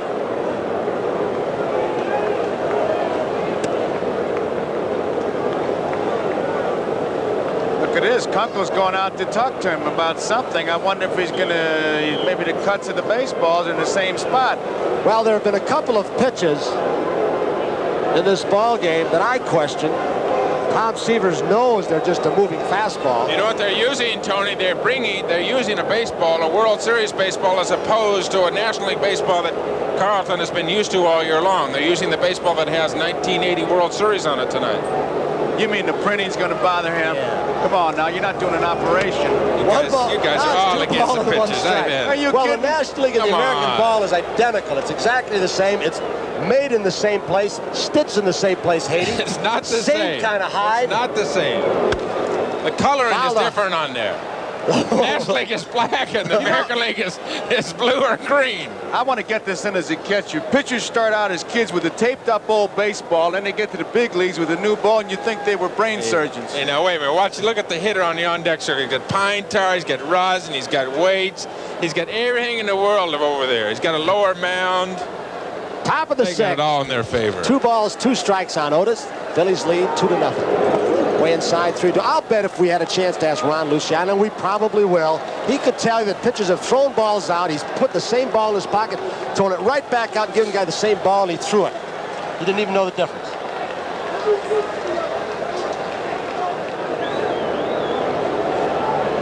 Three and 2 to Otis. Did you ever do that, Ronnie? Oh, all the time. You get that all the time. Every time we put it in the same pocket, and they'll ask for a ball and we'll throw it out. The reason Kunkel went out to the mound, he said, listen, is the coloring bothering you or what? What do you want me to do with these balls? I've only got so many, and I keep giving you new ones, and you keep throwing them back. That's a dangerous question for an umpire to ask a pitcher what to do with those balls. No, but that happens. There's only one pitcher in history, for me, in 15 years of umpire, that ever threw out the same ball to me 2 or 3 times consecutively, and that was Jim Palmer. I put that same ball back in my pocket, and every time I throw it to him, he'd throw it back. 3-2, Carlton to Amos Otis. Breaking ball almost got Steve Carlton. A vicious line drive right over lefty's head. So Otis with speed is on, but the Royals do trail by 2 runs. 7th base hit for the Royals. There it is. It is no longer horsehide, it is cowhide. That change took place a while ago. That's an official American League ball with Mr. Lee McPhail, the president's name on it. It's the printing that does it for the pitchers, though, Tony. The printing. Otis in 1980, 15 of 16 stolen bases. The 2 runs down. Well, we said last night, unlikely that Bowe would go, as Carlton goes 1-0 on Wathan. And he went, and then Frank White did it later on in the ballgame in the 7th inning with his team down by 3. And Boa still did seem to excite that Phillies team and surprise Leonard. 1 ball, no strikes.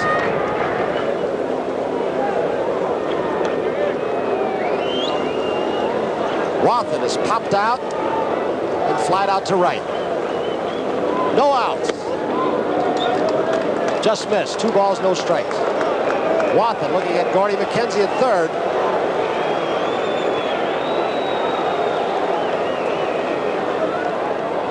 Right now, we're going to pause briefly for station identification. This is the NBC Television Network.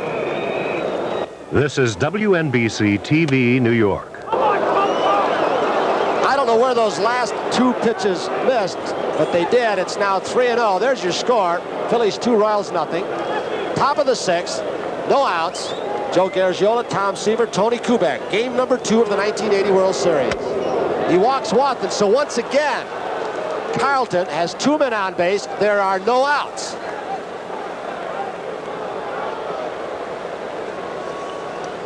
It's the 5th time in this ball game in 6 innings the Royals have had 2 men on base against Steve Carlton. But he has struck out 7, and he has gotten a couple of double plays. 65,775 people here tonight in the Vet. They've seen so far Carlton struggle along. Gura pitched strongly. But Gura's down 2-0. Chopper could be trouble. Akins does not win well, but he will do a job. Trio throws it away. A run will score. That's Otis making it 2-1. As runners go on first and third, he was slow close to Pete Rose on that high hopper. He threw it too hard and he blew it right by Rose.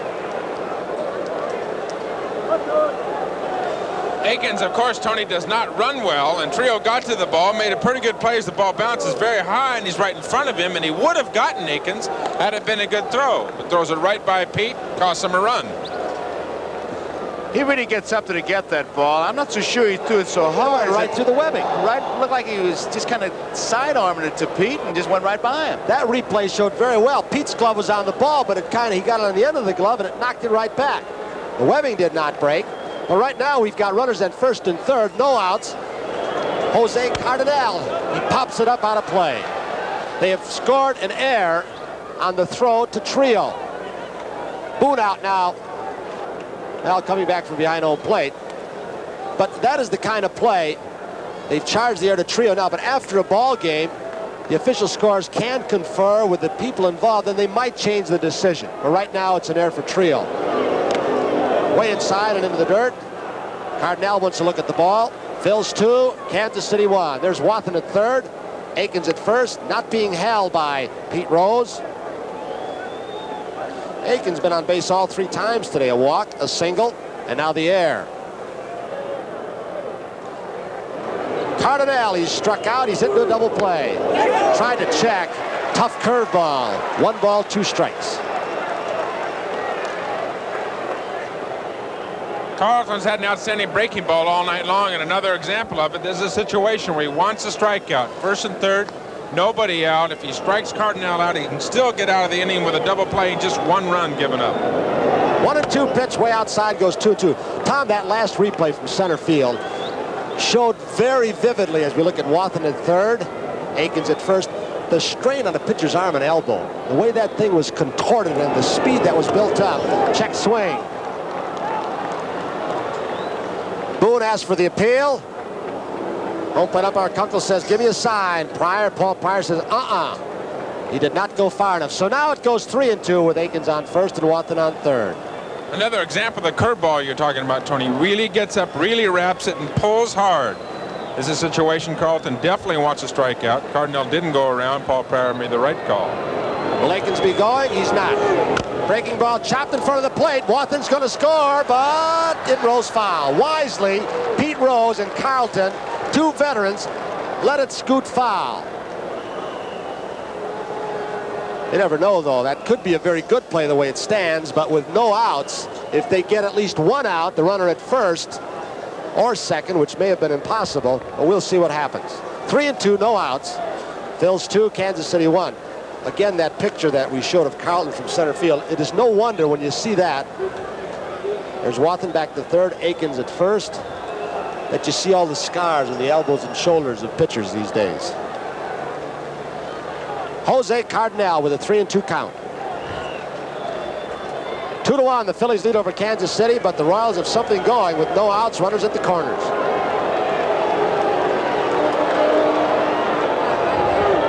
Fastball, he flew it by him inside and high. He had thrown breaking ball after breaking ball and set Cardinal up. It might have been a ball, but Cardinal could not lay off. Not on a full count. This is a good pitch, and he had to get the strikeout, and he got it, of course, which is a sign of the good pitcher. White's up there now, Tony, and the tying run is on at third base. And White can handle that bat. You got to look for anything. Well, he may do a number of things. He could bunt for a base hit. He could hit to the opposite field, but he'd like to have most of all a sacrifice fly. A pitch up in the strike zone, because he's primarily a high ball hitter, that he can drive to the outfield where the sac fly will score a run and tie it. 1 strike. There's the alignment. Maddox very shallow in right center field. McBride about straightaway right, maybe shading a little bit toward the foul line. Big gap in left center field. 1 strike, 1 out. Chop foul. So Carlton way ahead of Frank White. White has struck out, but he reached first base when the ball got by Boone in the second. He grounded out in the 5th.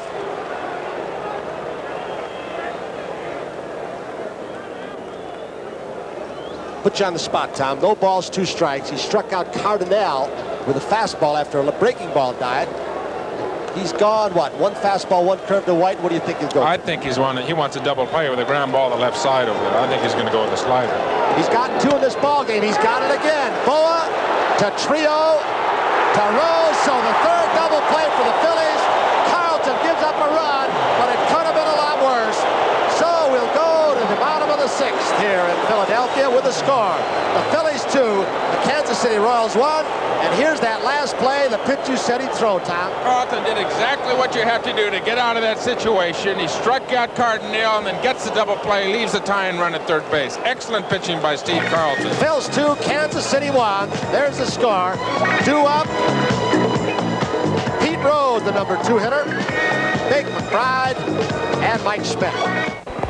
As we move to the bottom of the 6th, the Phillies are in front 2-1, and the Royals have had to bring in Dave Chalk to play 3rd. Evidently, George Brett's hemorrhoid condition has forced him to the sidelines. The Phillies, as they did last night, have shown an amazing capacity to come on strong when things look worse. Larry Gura retired the first 13, and the Phillies exploded for their 2 runs. Steve Carlton, on the other hand, has not been much of a mystery. Pete Rose set to lead off here. He got hit last night by Dennis Leonard. That ignited a rally. We turn it over to Joe and Tony. All right, Brian, thank you very much. Pete Rose, 1 ball, no strikes. Larry Gura on the mound. Gura had 13 consecutive retired. 2-1, the Phillies lead over Kansas City. Pete Rose, right center field. Jose Cardinale's got it. So Rose has flied out 3 times in this ball game. Twice to center field, this time to right. Schmidt was the 13th consecutive man retired by Gura. That led off the 5th. Seemed like a peaceful start for Gura of the 5th inning, but then Moreland singled, first base hit, the deep shortstop that Brett could not get to. Maddox double, Trio with a sacrifice fly, Bo with an RBI single. Those are the 2 Phillies runs. Now it's McBride up with 1 out, 1 strike.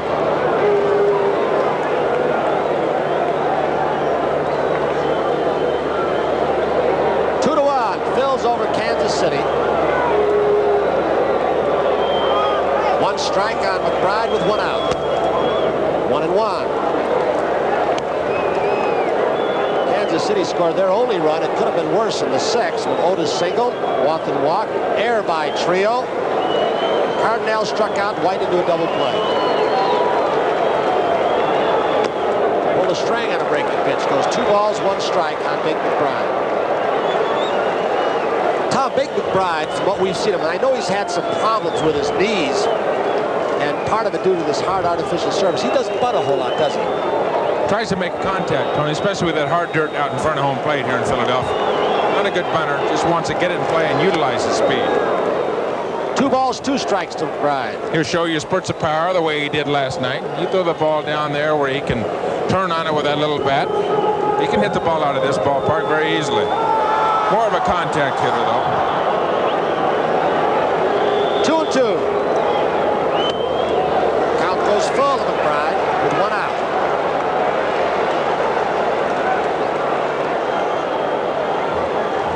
Here's where a hitter, especially a left-hander, is kind of in a funny situation off a pitch like Gura, because he can throw you any of 4 or 5 different pitches at different speeds. He missed away. So McBride is on first base with 1 out with a walk. Now it's Schmidt, the hitter. Second base on balls getting up by Larry Gura. Schmidt has grounded out to 3rd twice in this game. But he was right on 1 pitch, one of the 2 times at bat, but it hooked foul just to the left of the pole.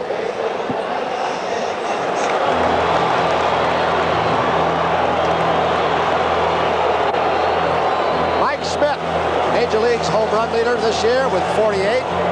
As you didn't hear last night, we'll say it again, he broke Eddie Matthews' record for a 3rd baseman. Matthews had 47. Way outside again, he's lost his control. 1 ball, no strikes. Mike Schmidt. Well, he got behind Schmidt last time, Tony, and ran into 3 and 2, and Mike had 2 good cuts. One cut at a high fastball, he fell back. The other curveball that he hit for home run, pulled it foul, a foul home run, and he grounded out. Tried at first. Foul out of play, 1-1. Schmidt looked to me like he was carrying all the pressure in the world in those playoff games. Like he had to drive in the run every time it got to second base. And I think he was really frustrated. The Astros pitched him very well, came in here last night, game 1 of the World Series, but it looks like he's been a little bit more selective now. Calmed himself down more, maybe looking for his pitch, a pitch he can drive. 1-1 pitch to Mike Schmidt.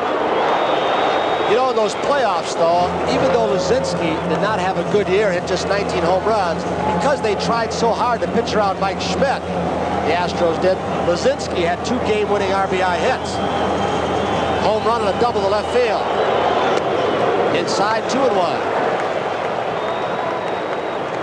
And I think it's really something when a guy like Schmidt had the kind of year that he did, RBIs, home runs, cut down on his strikeouts considerably, when you figure Luzinski has backed him up so well down through the years with the good years, that Schmidt still had a good year when they were trying to pitch around him at times. 2 balls, 1 strike. 1 out, McBride at first, Phillies lead 2-1. He gets it hard again, but it hooks foul. 2-2. You know, I've heard good hitters talk that when you hit the ball that hard, they really don't give that much credit to the pitcher. They say it's just bad hitting because you're too far out in front. Tom, I don't think that was a pitch that Gura would lay there to have him pull foul like sometimes pitchers will do. Not in that situation right No, there. I don't think Joe, so. No way at all. He's trying to get the ball on the ground here. He wants a double play, get out of this inning if he can. In fact, Schmidt runs well, but still, Gura's looking for the double play ball same way that Carlton was looking for the double play ball last inning. Well, Joe and I both know a guy who they used to pitch inside and make him purposely hit the ball foul. It was Yogi. They'd throw him 2 pitches, he'd whale him foul on the right field line, he'd be way ahead. Here's the pitch, drilled hard, base hit by Mike Schmidt on a 2-2 pitch. McBride will stop at second base, so the Phillies have 2 men out, first and second, with 1 out. They lead 2-1. Frank White, you can see him putting the finger on his chest. He was telling UL Washington and Larry Gura, with Moreland coming up, a ball hit back to the pitcher in a double play situation, which you've got now. I've got the throw. There's McBride at second. He has speed. Kansas City bullpen getting busy, Tony. Dan Quisenberry, he pitched last night. He's the man, comes from down under with that forkball also. He's warming up for the Royals. 33 saves on the year, tied with the Goose, Gossage of the Yankees. Gura facing Moreland. He got the first base hit, a chopper, could be 2. UL Washington, the White, good pivot to Willie Mays Aikens. They double him up, so Gura with the sinker ball pitches out of the inning with a double play. So after 6 here in Philadelphia in game number 2 of the series, the Phillies lead 2-1 over the Royals, and we'll be back after these messages from your local station. Joe Garagiola with Tony Kubek and Tom Seaver here in Veterans Stadium. The Phillies 2-1 over the Royals. Larry Gura has given up just 4 base hits, but he's given up 2 runs. Steve Carlton has been able to come up with that big pitch when he needed it, and he is leading by a run. Carlton has struck out 7. He has walked 3. He's had 3 big double plays. And here is Willie Wilson to lead it off. He's had a tough night. He's had a tough series. He has struck out the last 4 times that he has batted. 2 balls, no strikes. And I'll tell you, if they stop him, they're going to stop that club. We're taking a look at the Kansas City dugout. George Brett is not in the dugout, obviously in the clubhouse, surmising, we are up here, that it was just too painful to play.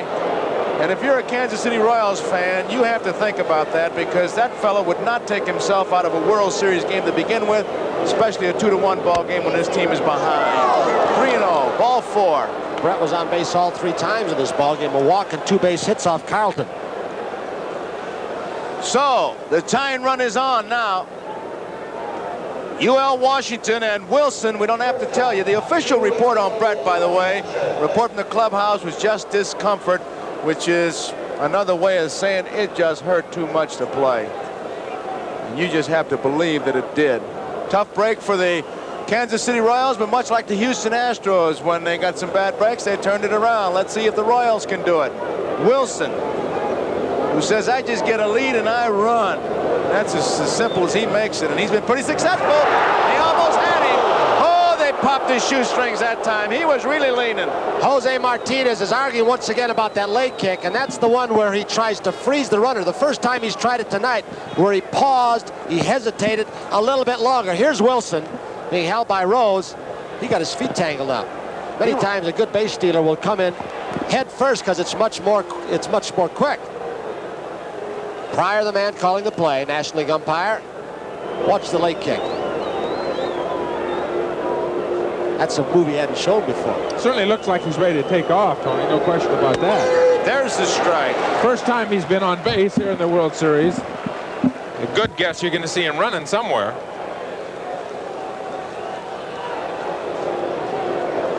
'79 out of 89 attempts in 1980 at stolen bases for Willie Wilson. 79 of 89. And he did not run indiscriminately. He didn't run when they had big leagues or when they were way behind. Most of them were legitimate steals, just like Ricky Henderson from Oakland. Wilson, a tremendous athlete. I don't have any technique, he says. I just try and get a good lead and go out and run. There he is. He's a tying run. Carlton knows it. Joe, with Brett out of the ball game, and we don't know what's going to happen. It's an off day tomorrow for game number 3, but there is not one man on this ball club that can replace a great player like Brett. It's going to have to be a combination. Willie Wilson, McRae, they're all going to have to pick up part of the slack. Last ball misses, 1 ball and 1 strike. He's got Wilson scared now, doesn't he? Well, I'm not coming back. He's faking him back. He's popping him back to the bag. He's just not as sure as he was when he first got on. But look at that concentration. Look at him staring. Great shot.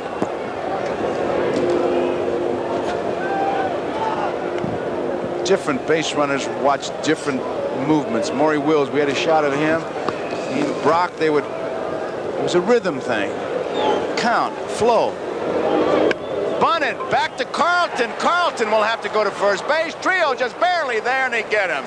And that bunt surprised him because Pete Rose was not charging. He was so intent on the throws over from Carlton that he wasn't really looking for a bunt. Here it is, UL Washington, a fundamentally sound team. Carlton with a follow through, as most left-handers do, over toward the third baseline. He recovers as Rose couldn't get it.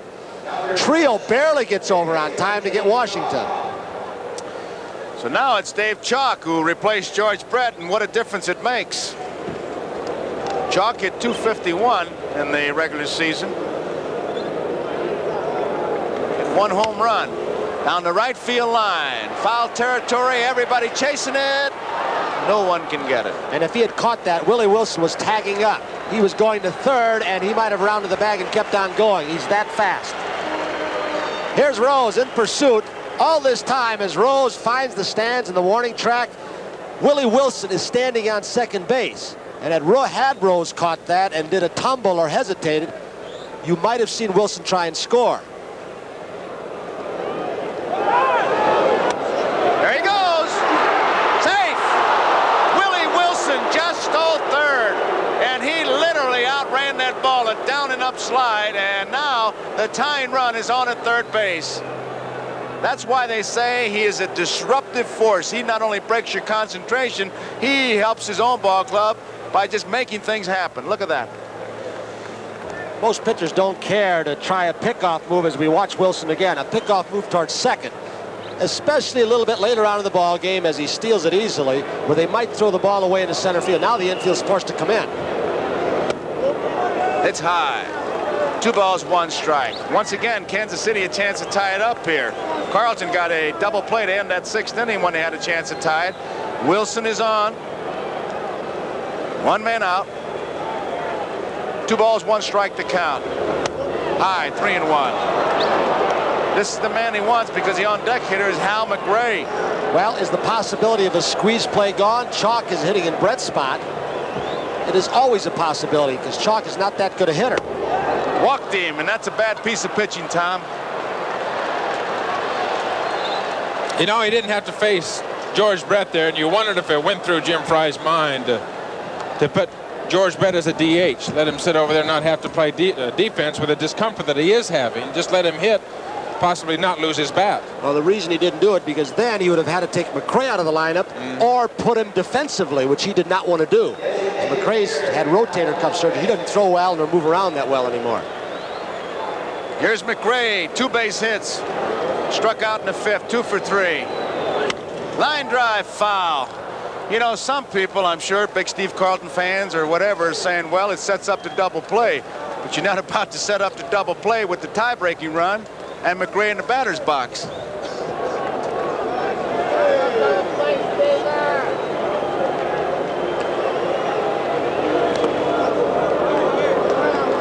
One ball and 1 strike. Comes a time when they say, well, you pitch around him. Not that time. McRae, a good hitter.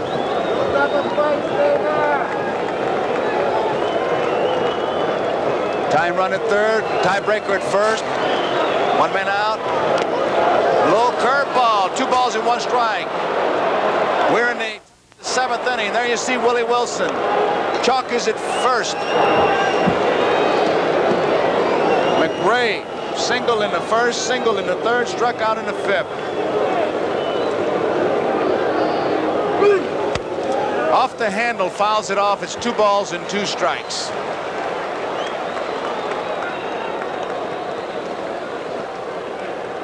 Carlton certainly not very sharp tonight, Joe. That was a pitch. He was behind McRae, swung at a pitch out of the strike zone. Steve here in the 7th inning has already thrown about 120 pitches. Paul Moscow just had me a note, 119 pitches so far. Ball 3, he misses with a breaking ball. Now you got a situation. 3 balls, 2 strikes, 1 out. Chalk taking a good look at McKenzie at 3rd base. He wants to know, do you want me to run? And here's the 3-2 pitch. Booney really gets in front of it nicely. A classic stop. Chalk a lead. They got him picked off. And now Rose, he can't get anybody. Willie Wilson, speed at 3rd base, intimidated Rose, and now he's got to eat the ball. The same as Lonnie Smith's speed yesterday caused some problems for George Brett at 3rd. Willie Wilson, who was not off the bag that far, but as soon as Carlton threw to 1st, Chalk broke. They had him dead if Rose throws the ball quickly. Here it is. Chalk going all the way with McRae up. Look at that. He's worried more, Pete is, about Wilson than he was about Chalk. But they did have first base open work. They could do that to McRae, who's a tough RBI man and the cleanup hitter. So McRae walks to load the bases, and that brings up Amos Otis. Joe, I've got to believe this, and we might have looked at that as a mistake. But when you know Pete Rose... No. Oh, wait a second. I ain't buying that. He might have thought. I want to hear his comment after the game, because he might have said, hey, if I throw to 2nd, Wilson might score. I want to hear his comment now. All right, this way, we can walk McRae and get to a little bit weaker RBI man and hitter. I don't buy it. Oh, he thinks that far ahead. Bases loaded. It was a stolen base for Chalk. Amos Otis. Hit into a force play, hit into a double play, and then single to center field. He has scored the 1 Kansas City run.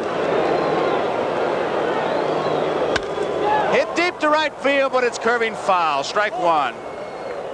For the 2nd time in 2 innings, Joe, Carlton looking for the double play. Willie Wilson, the tying run just a little 1 base away, going around the horn. Chalk and McRae at 1st. And for the first time, we have action in the Philadelphia bullpen. Ron Reed warming up for the Phillies down behind the right field fence. And I'll tell you, Tony, I'm sure that Boa and Trio are thinking about McRae, who's on at 1st. Possible double play. He's a hard slider. Fastball misses. 1 ball, 1 strike. 1 out. There's Ron Reed loosening up for Philadelphia. We are in the 7th. 2-1, Philadelphia.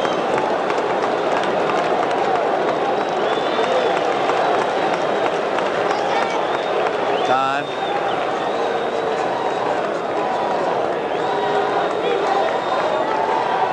6 of 7 innings. Kansas City's had at least 2 men on. Nice play by Boone again. That curveball or slider, he's trying to keep it low, but he's really bouncing. He's throwing 55-footers. He really looks like he's struggling to me. A good view from the right field camera. Booney has done a fine job behind the plate. No reason there. a fine defensive catcher, Golden Glove catcher. He's getting that body in front of it to make sure that ball doesn't get past him. He's catching it on top of that. 2 balls and a strike. Foul back. 2 balls, 2 strikes, 1 out. Bases loaded. We're in the 7th. Philadelphia winning, leading 2-1. Wilson is at 3rd. Chalk at 2nd. McRae is at 1st.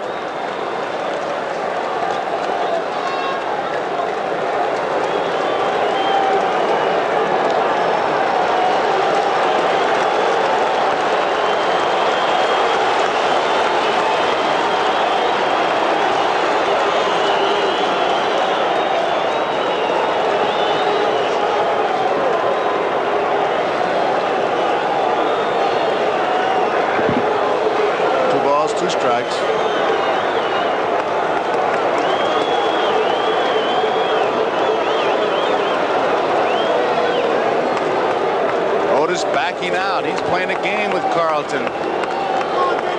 See that mood changing.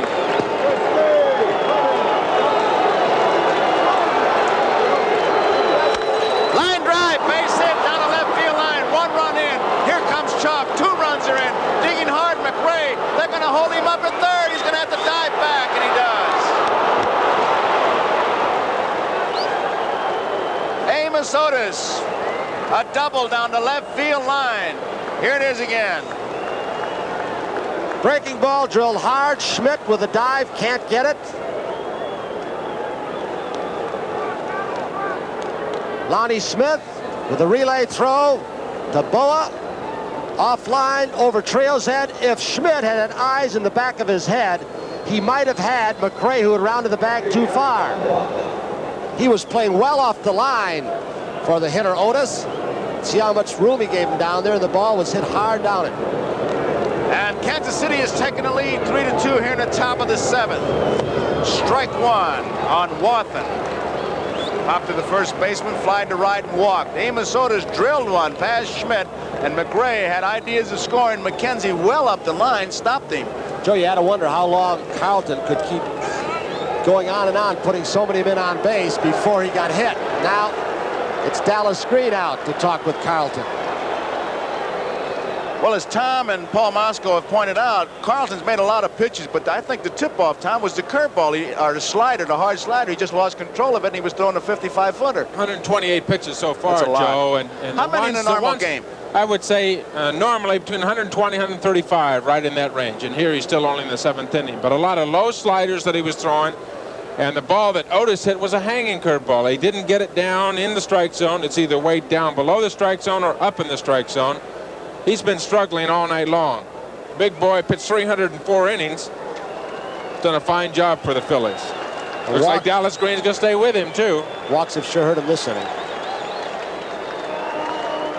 So, Carlton, as Dallas Green walks off, Carlton remains 3-2. Kansas City leading here in the 7th. And they have base runners at 2nd and 3rd. Infield is moved in. Wathan with the count of strike 1. There's 1 man out. Got first base open with the left-hander Aikens up next, and then Cardinal. 1 ball, 1 strike.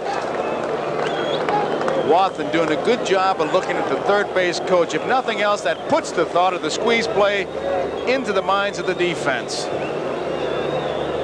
That can be a pretty good weapon if you can get the other club thinking. Off the handle, center field, tagging up is McRae. It should be deep enough, tagging up at 2nd base.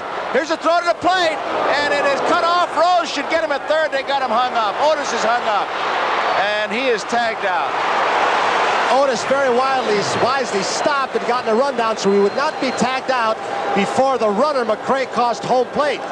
So the run does count. Here comes the throw. The ball gets stuck in the webbing of the glove of Pete Rose as the run crosses home plate, but Otis, who is going, held up. Very smart base running. That way they could not tag him before the run scored. So we go in the bottom of the 7th. It's 4-2. Kansas City leading the Phillies. Philadelphia Phillies in the bottom of the 7th. And tomorrow night at 8 o'clock Eastern time, it's games people play. Now, I told you last night, you're going to see the Cannonball Championships. but not ordinary cannonball championships. These are the World Cannonball Championships. You can wake up the next morning and tell them you saw the World Cannonball Championships. And Soupy Sales will be there, this custard pie throwing. That's something he's no stranger to. He's going to be throwing custard pies. I wonder if there's a difference. Then we got skateboard fever. And that's going to strike. That's got to be the hottest thing on four wheels. And there'll be more tomorrow on Games People Play. But me, I can't wait for the World Cannonball Championships. I got to tell you something. I had a friend. Now I'm going to get into this as quickly as I can. I had a friend in the south side of Milwaukee growing up who had a restaurant. And he had a bunch of fish and he used to throw raw meat to these piranhas. Yeah. And this is going to be a subtle, very smooth way of leading into a promo for a movie. Because immediately following Games People Plays, if you like movies like Jaws, watch Piranha. Boy, you're slick. No, that's a true story about the guy on the south side. Oh. So, there is Quisenberry. You talk about impressive. Just look at that last statistic. Saves, 33. And that's what Kansas City is asking him to do right now. They wanted a tough game against Carlton. They got it from Gura, who was allowed only 4 hits. And now Quisenberry comes in to try to save it with Kansas City leading 4-2. Last night, a ball game, they started young walk, the Phillies did, and it looked like the edge might have been with the Royals, and Phillies won that ball game, and now they come back with their big ace, the #1 man, Carlton, thinking, hey, we would be happy to leave with a split. We may leave with 2, but these Kansas City Royals say, we're going to battle you for it. And they may beat the big man if Quisenberry can nail it down. Let's see what happens. Maddox, it's a strike. Joe, he'll come right in and throw you some ground balls. We saw Tug McGraw come in and get 6 quick outs last night. Now Quisenberry's got 9 outs to get. Saved the first game for his Kansas City Royals. Low inside, and it's 1-1.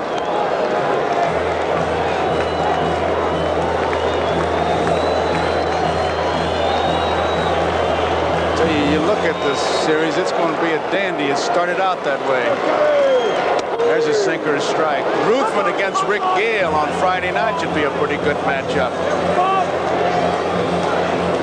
Kansas City bench looking on. And the Royals and Royal fans hope that that off day will allow Brett to recover enough to play in that third game. It was very questionable for they tried it, but then had to leave. Foul tip. Ball, 2 strikes. He's got a nasty sinker, Tony. I mean, he does. You look at him, you can tell Kent Tekulve has worked with him. The ball just looks like it's going over a mountain, up and over a mountain. Kent Tekulve, this spring got him to bend over from the waist up this spring and also drop down a little bit lower where he got more action and movement on that sinker. Get his arm under and he got his body lower to the ground as well, right. Maddox with a count of 1 ball and 2 strikes. There's a ground ball. Chalk has it. Long throw. In time. Nice play. He'll get a lot of ground balls. And I'll tell you, those right-hand hitters, that front foot's got to be talking to you when he comes from this side. This is a similar type ball that was the first base hit off Gura that George Brett could not get after. He's had some shortstop experience, Chuck, so he has excellent range, and he just showed it on this play. He kind of loops the ball from down under. You can't throw over the top when you're running away from third base that way, so you got to sidearm it or throw from down under, more of a sinker ball type throw. So there's 1 away, and here is Manny Trio, who drove in a run with a sacrifice fly. He fly to center field, his other time up. Another ground ball. This one is to Washington. There's a quick throw in plenty of time. Tony, there's a guy sitting in the visitors clubhouse named Ace Kessler, who's been around his baseball some 60 years. He has seen 22 fathers and sons come to a big league clubhouse. We look at Pete Rose. I mean, he was here before Rose was in the big leagues? And Rose and young Petey may come through, and old Ace will be here. He is so excited with his first World Series. Waited a long time as Rose looks on the catalyst. There are 2 outs. Quisenberry with that sidearm sinker. Boa was in the record books tonight by being the third player, Rizzuto and Maury Wills, the other two in World Series history to start 3 double plays.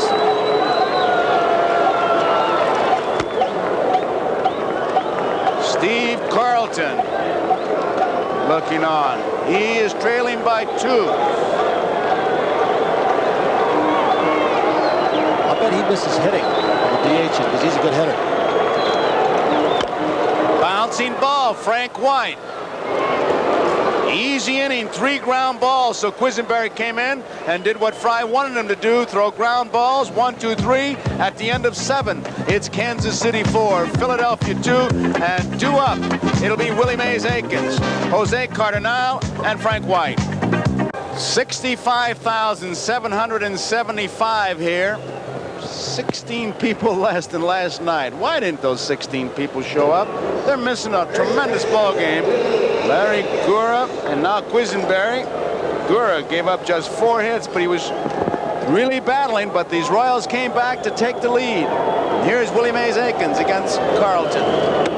Strike on the outside corner. He walked, singled, and safe on an error. He had himself a cut. 2 strikes.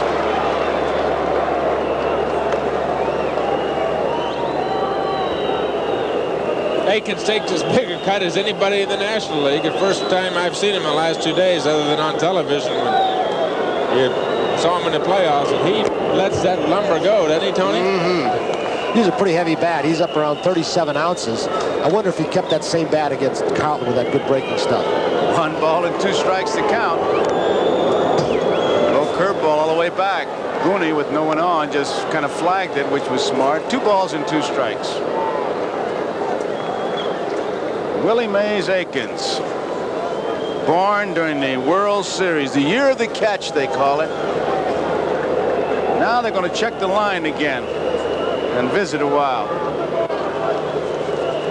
There is Pee Wee Reese. When, oh, when is he going to go to the Hall of Fame? How about Louis Aparicio, who didn't make it? It's okay. And Rizzuto. It's okay. And you just mentioned that. What do you mean it's okay? I approve. That they should be voted in? Yeah. Oh, good. First time we agreed all year. They're going to measure it. Look at this. This game may be decided by... Hey, Ron, have you ever done that? I've never had a tape measure. How far back is he going by tape, do you know? Yeah, exactly 36 inches. They usually use a bat for that. Well, it depends on what size bat. Yeah, you ask him what size bat it is and go back. Remember, any part of that foot touches the line, got him anyway. Any part of foot touches the line, he's considered in the box. So he can be 90% out and just part of that size 12 foot hitting the box, he's considered in. Before I let you go, I want to ask you, where did he come up with the slide rule? You know, none of us can see that. I mean, but you guys don't carry that, do you? He put it in for him. I'm sure Dick Butler from the American League said, hey, you better get something out there because they're really on Willie. That is a first right there. Gardening, that is. That is a first. This game could be decided by a carpenter. 1 ball, no strikes, 1 out. Cardinal fouls it off, and that got Kunkel. Ouch. That really nailed him.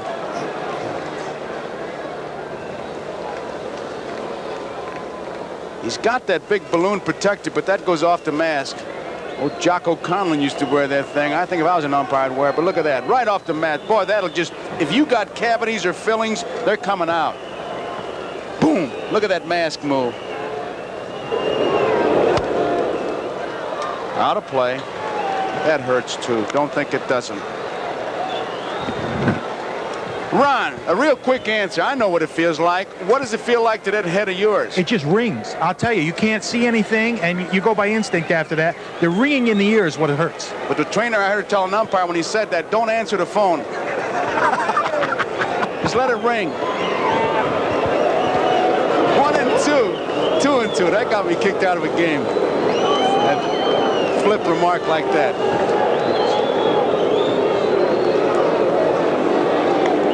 Balls, 2 strikes, 1 out.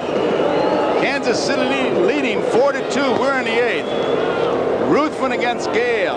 Friday night in Kansas City. High. And these Philadelphia you Phillies fans have had a chance to root their ball club. Royal fans will have a chance on Friday night. It'll be exciting. Back in Missouri, the old home state. Well hit, right field. Going back, McBride, all the way back. Warning track, makes the catch. Beautiful play by Vic McBride. I'll tell you, Jose Cardinal can still not believe it, and that smile from Vic McBride was showing the ball to Jose Cardinal, who was between second and first. Said, yes, I do have it. He got a good jump. He was playing him down toward the line. Look at him limping on that leg.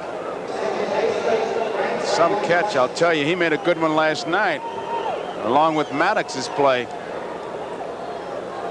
So there are 2 away. We're in the 8th inning. Nobody's on.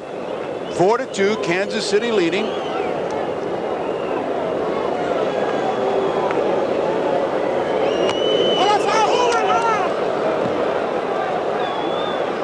Schmidt is very good on that play.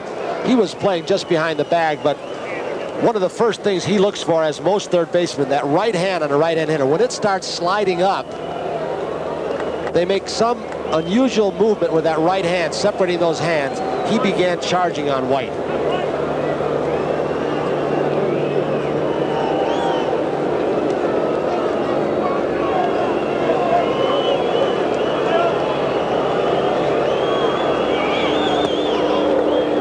One ball, one strike to count. With 2 outs, Tony, I think that bunt play, with 2 outs, I think the bunt play, trying to drag for a bunt is, I don't think that's a good play at all. And you've got to try and hit a double, hit the extra base hit, unless you can get the bunt play and feel like you can steal second base. I would disagree with you for only this reason. The Kansas City Royals, to them with their running game, a single turns out to be a double in many instances with their speed. It's out of play. The count, 2 balls, 2 strikes, 2 outs. Steve Carlton, top of the 8th. Kansas City 4, Philadelphia 2.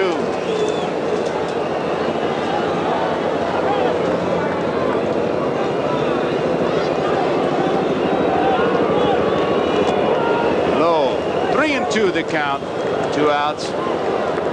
The Royals had 9 players this year in double figures with stolen bases.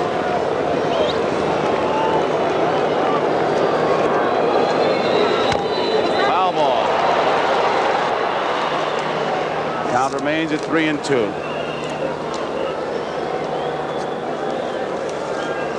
This crowd has become quiet again, like it did yesterday when the Phillies were down 4-0. There's the Kansas City bench. Jim Fry. Dallas Green. I want to call him Darryl. Dallas. In the hole, base hit. Frank White is on. So with 2 outs, White singles to left. And that brings up Willie Wilson. I'll tell you, he struck out his first 3 times, but when he got a base on balls, sacrificed to second, he stole third, and then on a pickoff play, he intimidated Pete Rose to the point that Chalk went to second, they walked McRae, and then it all started. Otis, a big base hit, a double, and a sacrifice fly. And Kansas City took the lead. White stole 19 during the season. He did not have a big lead at all on that first pickoff throw. Still doesn't. Low ball 1. That kind of decoying of a bunt does serve a purpose because it'll draw that third baseman 3 or 4 steps. And many times they'll go back just 2 or 3. So they've given ground on the turf where that ground ball gets by them. They don't have as good a lateral movement. Inside. I think he's really tired, Tony. The curveball that White got the base hit on, as you see Ron Reed in the bullpen, was not a sharp breaking pitch at all. That fastball seems to be a little bit flat. He's thrown almost 150 pitches, 149 pitches. There's the strike. 2 balls and 1 strike with 2 outs. Willie Wilson. Gene Mauch, I think, when he was managing Minnesota, described him best. Most disruptive, productive, concentration breaker in baseball. I'll ask you this, Tom. You talked about all the pitches, and if we have time, I'll get to this point. With all the pitches he's thrown, Carlton is going to come back in this series to pitch a ball game if it continues to go on. Going to come back in 4 days, too. You bet. And that might have an effect on him later, throwing that many pitches. Foul out of play. 2 balls and 2 strikes, 2 outs. Certain pitchers seem to have a limit to how many pitches they can go or throw. And when they go over that, it seems to affect them the next time. What was your limit? Exactly. My limit's about 125, 130 pitches. And if I get over that, it'll affect you the next time. Steve's a big, strong man, but he's not a pitcher like a Nolan Ryan who can throw 160, 170 pitches and seemingly not have it affect him the next time.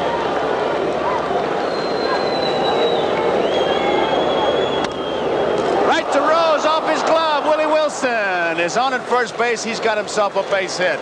So White moves to second. Wilson's on at first, and UL Washington is the batter. This after 2 were out. I don't know how Pete even got his glove on the ball, holding White, and then he scoots off the bag. Watch this. He is so aggressive. He somehow just managed to get a piece of the glove on it. He did not get an out on it, but that ball is in the corner, and I'm going to tell you, they're going to score from first base on that, and Willie Wilson's going to be on third. Look at that. That ball is going way in the right field corner, and Frank White would have scored. I really believe with his speed. Curveball hangs outside, and it's ball 1. Washington is 1 for 3. He sacrificed his last time up. He moved Wilson into the scoring position.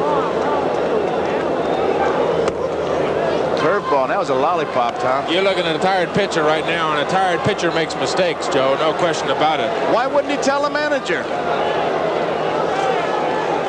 Tom? Why wouldn't the catcher tell the manager? If he asked me, I would. Exactly. 2 balls and 1 strike. UL Washington. White is at second. Wilson is at first. 2 outs.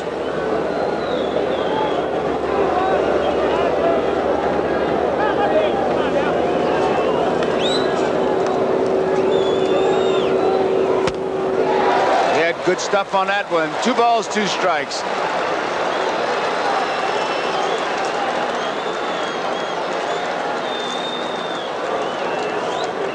Kansas City 4, Philadelphia 2. We're in the 8th.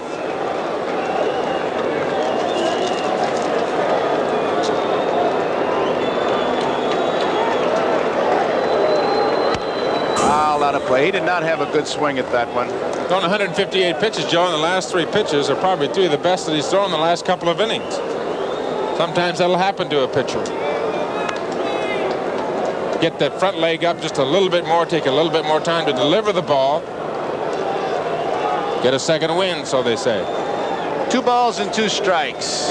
2 outs. UL Washington stepped out because Larry Boa tried to sneak behind Frank White at second base, and UL tried to step out to call time in case there was a pickoff on.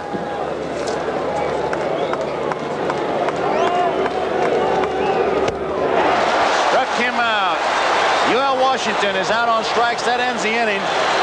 So the scores, we go to the bottom of the 8th. Kansas City 4, Philadelphia 2. You know, Willie Mays Aikens led off this inning, and I thought about Willie Mays. There was a great catch in right field by Bake McBride, and I thought about Willie Mays. 1954, the year of the catch. Let's join Mel Allen for a flashback.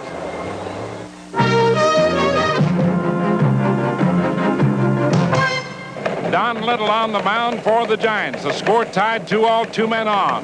Vic Wertz at bat for Cleveland. There's a drive going to deep center field. After it is Willie Mays. He makes a spectacular one-handed grab inches from the wall. One of the greatest in series history as the Giants go on to sweep the series 4-0.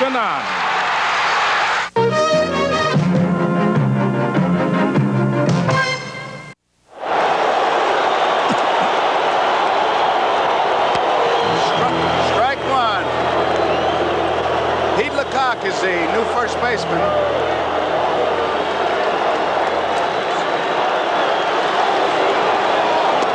Low inside, ball 1. Bob Boone. Bob Boone, 1 ball, 1 strike. 5 reacting. Off the handles. He is tough on right-handed hitters. Quisenberry. Sinker ball that Tom Seaver told you about.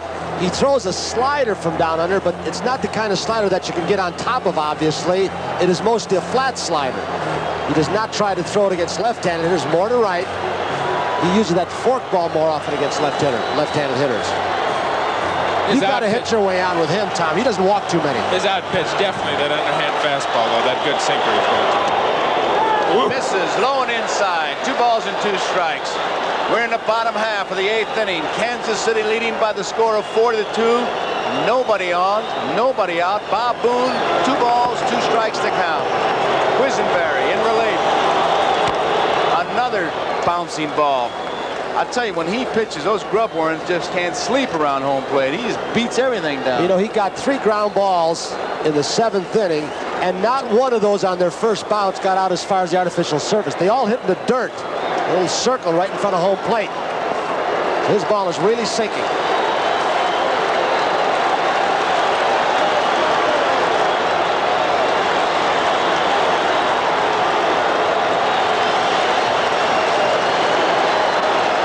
Crowd reacting. 2 balls, 2 strikes. Off the handle. Quisenberry trying to nail it down for Kansas City and Larry Gura. Big ball game. They would then go to Kansas City tied 1 game apiece. And it'll be Ruthven for the Phillies against Rich Gale. You'll hear quotes like, "We were happy to leave with a split." Misses. 3-2.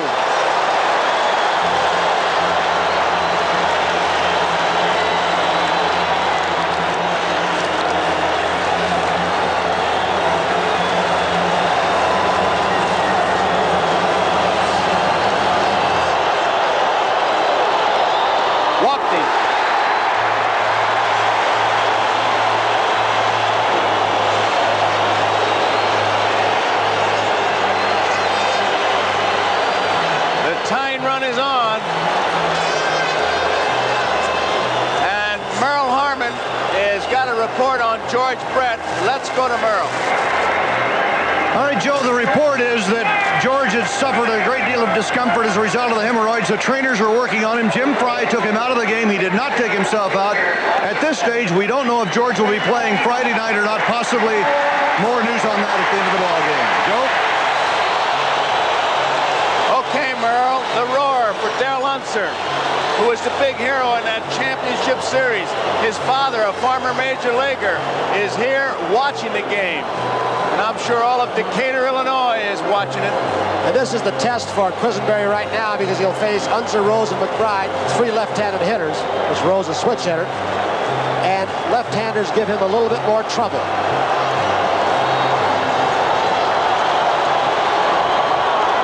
Strike. Unser on the air hit 264. Quisenberry came in last night through 1 pitch. Was all he worked. Tonight he's thrown 14 pitches. Every one of them turned him in a fastball. And he would love the ground ball right here.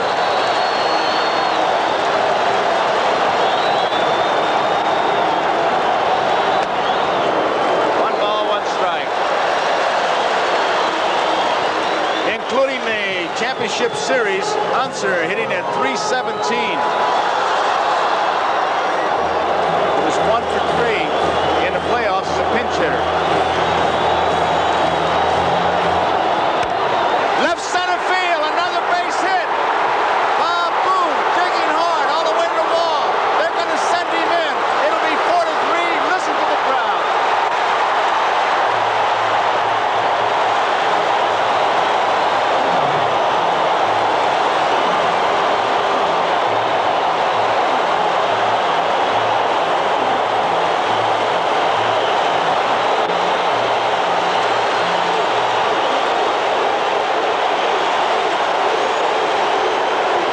Here's the left-hander, Unser pinch hitting. He went beautifully the opposite way, Tom. Did not try and pull that sinker, even though Quisenberry got a little more up than some of his pitches.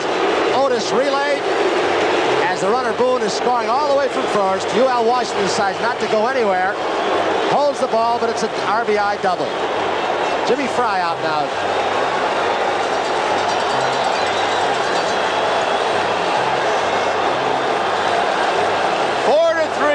Kansas City leading. Fry just wanted to set up some strategy and that scoreboard delivers, and that he did. He delivered in the playoff series. Big base hit. Tying run at second base.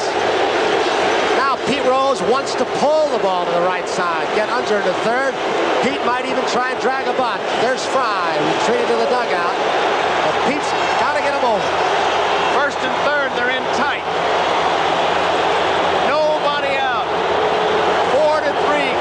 City leading, bottom of the eighth.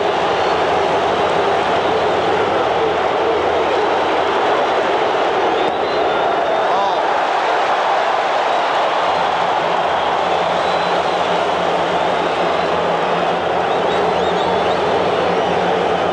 Rose has flied to center twice and flied to right.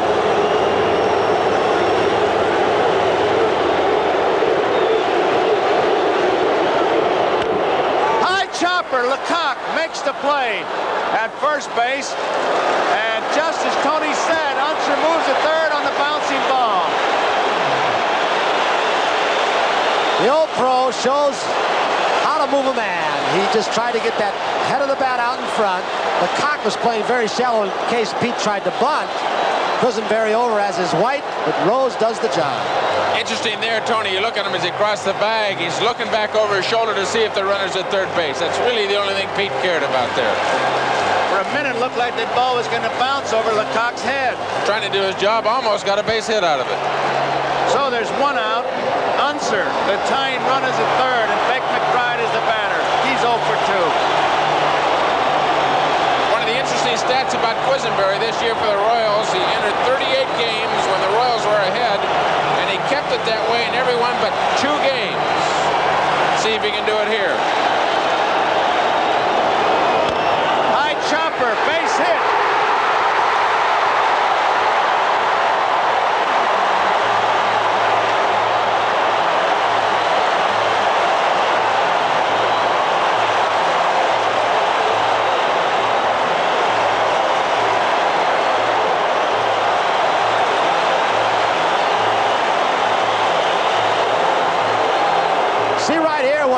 Artificial surface has done to this game of baseball. The infield end, one bounce, almost to what would have been the outfield grass had we been playing on dirt and grass. But it did the job, didn't it? So we're all tied up.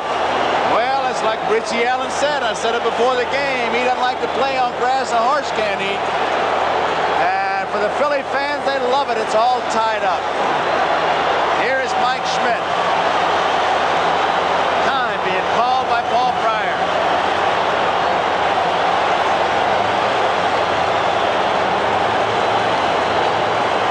These Philadelphia Phillies. What a battle ahead with Houston in the championship series. I mean, it was soap opera time. Everything happened. And what a start we got for this World Series as these Phillies battle back. Not in time. These Royals, they battle. It's going to be a great week coming up.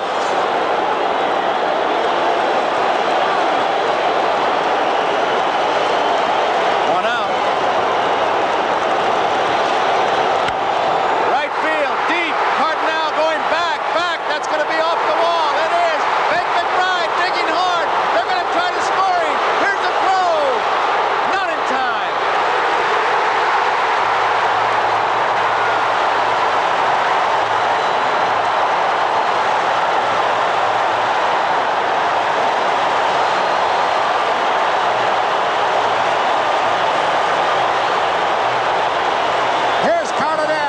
Takes the ball off the wall. Frank White makes a good throw, but he might have made the wrong throw. He had to go home. But by doing so, Schmidt did get to third base. Frank White with a strong arm, not quite as strong as Manny Trios. Wathan trying to block the plate on McBride, but he slides hard. I'll tell you, the Royals have got to be in shock. If he can make that throw all the way in the air, Tony. He's got a good chance of getting Big McBride, and there was one happy fella as he slid across home plate. The emotion that Big McBride showed right there, and he won't show you that emotion that much. He keeps it all inside of him. Jimmy Fry, of course, not very happy. If you're scoring, it's a double for Schmidt. He takes third on the throw. And the Kansas City Royals now find themselves trailing by a run. It's 5-4 Philadelphia. John got to believe the Royals got to be completely deflated. 2 nights in a row, they had a 4-0 lead yesterday. There's Fry. Today, they put Carlton on the ropes, inning after inning after inning. Finally scored and got the lead off him, only to see it wiped out. And Dallas Green is a happy man inside, at least. That brings up Moreland. Infield is moving in. 1 man out. 5-4. Phillies lead.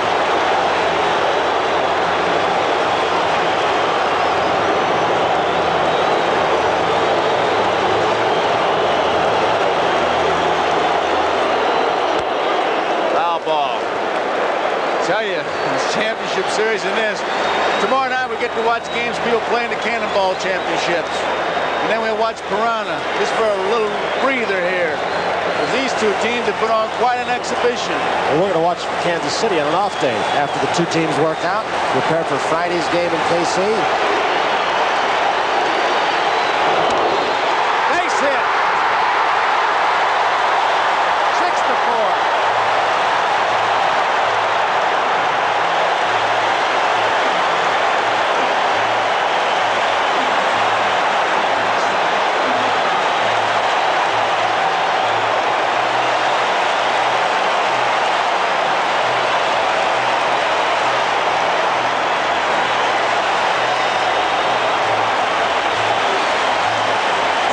Has come in from the bullpen, thrown all fastballs. A good shot of Moreland lining a fastball right up the middle and getting an RBI.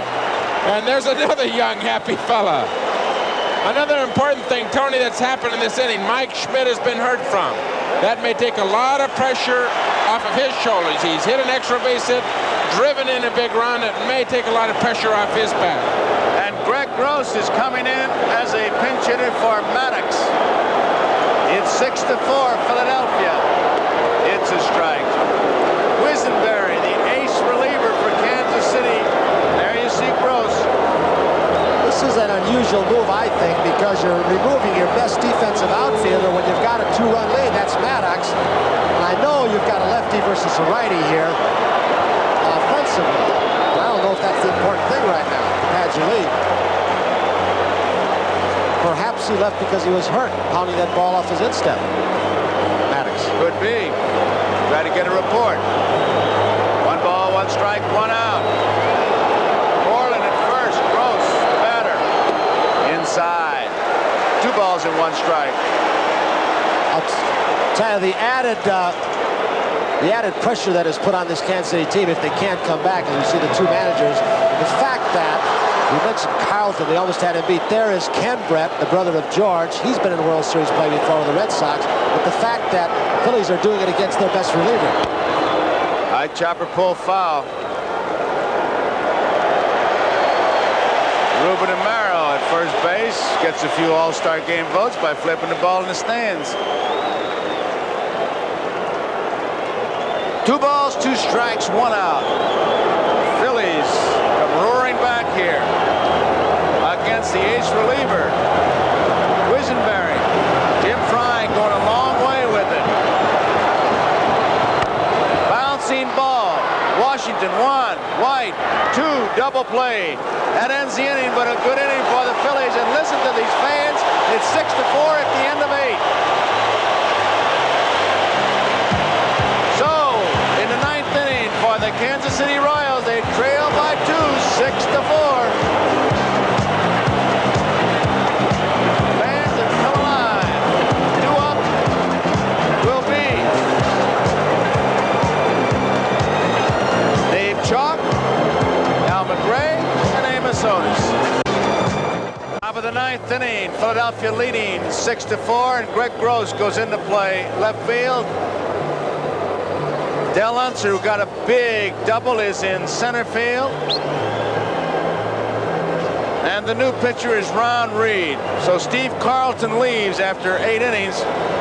Carlton struck out 10. And the last pitcher to strike out 10 or more in a World Series game was Tom Seaver with 12, 1973. There you are, Tom. Did you know that? All right. You caught me by surprise. I didn't have the slightest idea. That rag arm you got, I don't know how you could accomplish that. So we got a pinch hitter coming out. Porter, Darrell Porter will be the pinch hitter for Chalk. Dallas Green going with Reed. Of course, he wants to rest McGraw with a 2-run lead after yesterday in the championship series, but he had a string until his pinch hitter of 4 consecutive right-handed hitters, Chalk, McCray, and Wathan. It is not the strongest bench as far as popping the ball out of the ballpark for the Royals.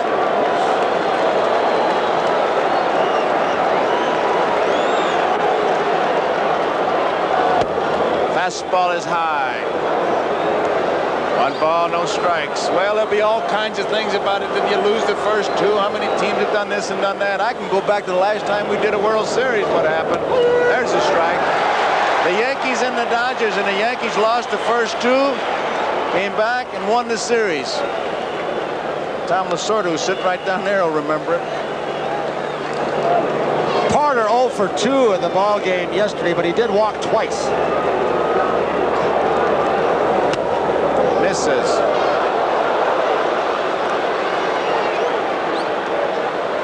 Bullpen for the Phillies. Dickie Knowles, the right-hander. Kevin Saucier, the left-hander.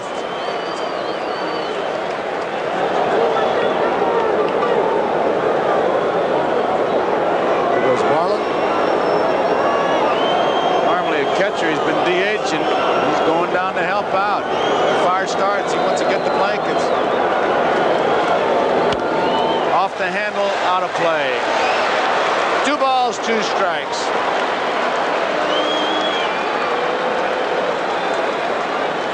Big ball game, not only in the terms of who wins or loses. A lot of questions for Kansas City. Foul back. Will Brett be able to play? How about the treatment Quisenberry got? Is Mike Schmidt finally coming to life? Big ball game. It'll be Friday night. Ooh! I don't know what he was looking for, but Ron Reed snuck a fastball right by him on the outside part of the plate. Maybe looking for a changeup. All fastballs Ron Reed had thrown to Darrell Porter here. Threw a fastball simply right by him. Darrell had to be fooled somewhere. Reed is not as consistent as he was a couple of years ago, but he still has streaks of throwing very hard. He just did it to Porter. There's Fry. He's thrown it by him. Strike 1. He is pumped up. Boone likes him to come in and just go hard at the hitter. Ron's got a good fastball. Likes him to come in and go right after him. Be very aggressive. 1 ball, 1 strike. Seems to be the story as we look at Dallas Green and the Phillies bench with a relief pitcher. You just want him to come in and play good old country hardball. Don't think, just throw. Good fastball, and it's 1 ball, 2 strikes. If you look at this ball game, the Royals, through 8, stranded 10 base runners. Carlton struck out a bunch and also some double plays. Philadelphia stranded, as far as my unofficial count, just 4 in this game. They made the most of their hits. 2 balls, 2 strikes. 1 man out, nobody on. 6-4. Philadelphia leading. 9th inning. Ooh. 3 balls, 2 strikes. Maddox, the official word, taken out because he bruised his left knee on the foul tip.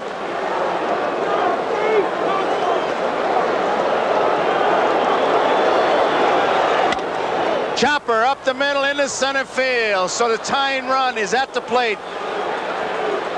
McRae with his 3rd base hit of the night. Struck out in the 5th, walked and scored in the 7th. So he is 3 for 4, a big night. And that brings up Amos Sotos, who's had a big night. Otis, that big double in the 7th inning. Schmidt's now going to have a conference with Ron Reed.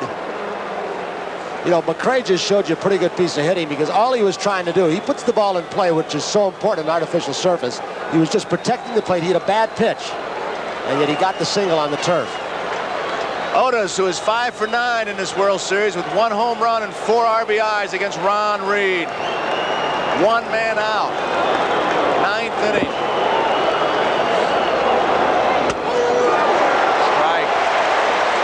Otis hit a high breaking ball in the game 1 here for a home run. I'm sure Booney's going to give him a good diet of, say, cut fastballs and sinking fastballs into him. I don't imagine he'll get much soft stuff.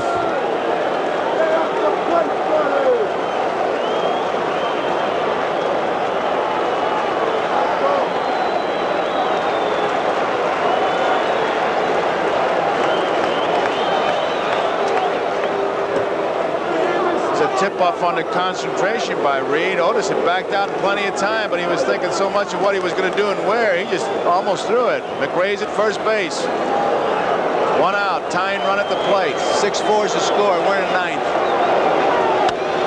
Foul ball. They're not getting around. They're having very weak swings off Reed. Maybe partly his motion with that big leg kick and all the elbows, kneecaps, but he's also thrown very hard, I think. Ray, Pete Rose, former teammates. Pete, a goodwill ambassador, visits with everybody. Outside. 1 ball, 2 strikes. Amos Otis.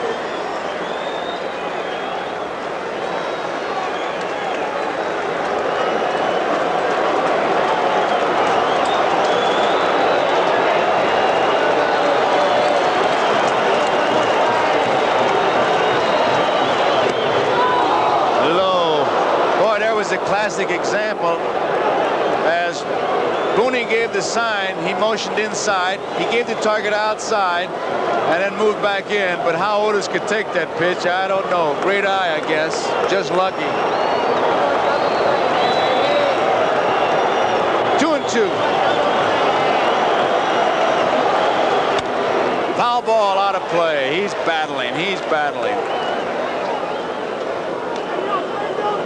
I think one of the big advantages that Ron Reed is showing that a relief pitcher has when he comes in, Tom, is they faced Carlton through most of this ballgame the first 3 times around or so. And he's giving him a lot of breaking balls from the left side, obviously. Then a relief pitcher comes in with a different motion, different delivery, different speeds, different movement on the ball, and they see him just that one time. That has really cut down batting average, I think, the relief specialist. Foul ball out of play. Otis continues to battle Ron Reed. I'll tell you, as far as they're concerned, they're the only 2 guys in this ballpark, and we got some 65,775 here tonight.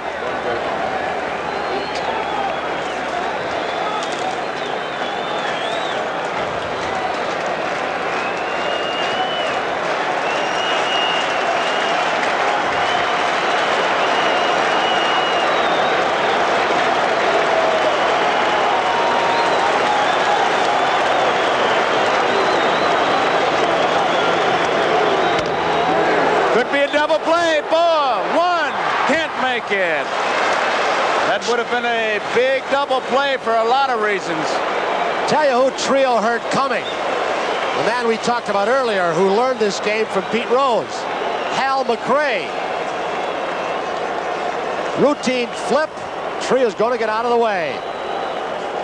McRae comes very hard.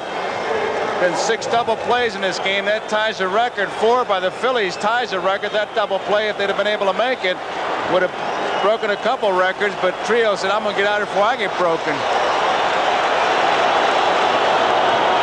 It's a strike on John Watson. Reed is going to try to nail it down, and this crowd on its feet. 6-4, 2 outs in the 9th. Tying runs at the plate.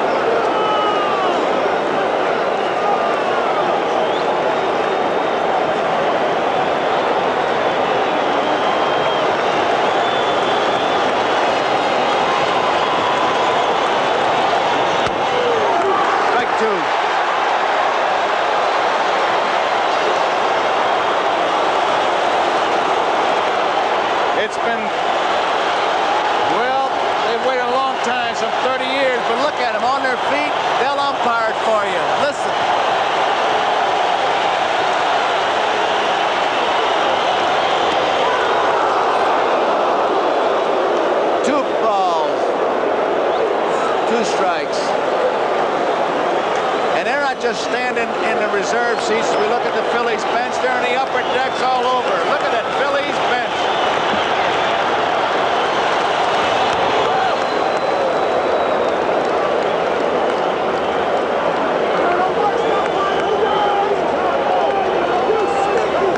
Phillies, what a stretch drive. Come from behind to win all 4 of their postseason games.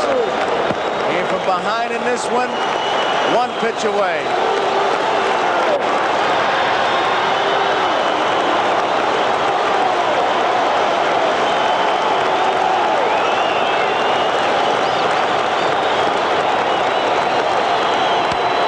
Out of play. I'll tell you, watching this game, you get the feeling what it's like to be a yo-yo. As we look at Dallas Green, you're up and you're down.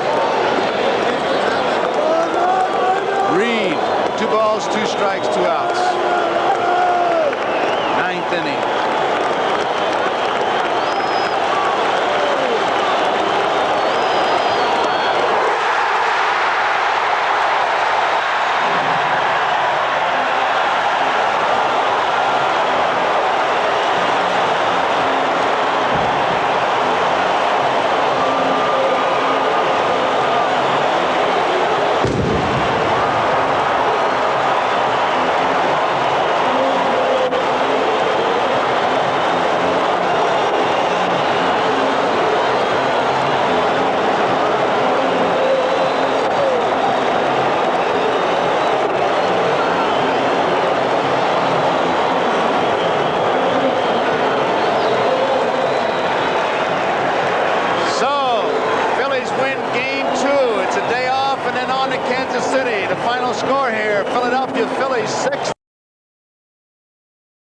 Beating the Yankees, I think, in the 3rd game the other night was the most excited I've been. Oh, this is fabulous. This is about the greatest thing ever happened to Kansas City, I'll tell you.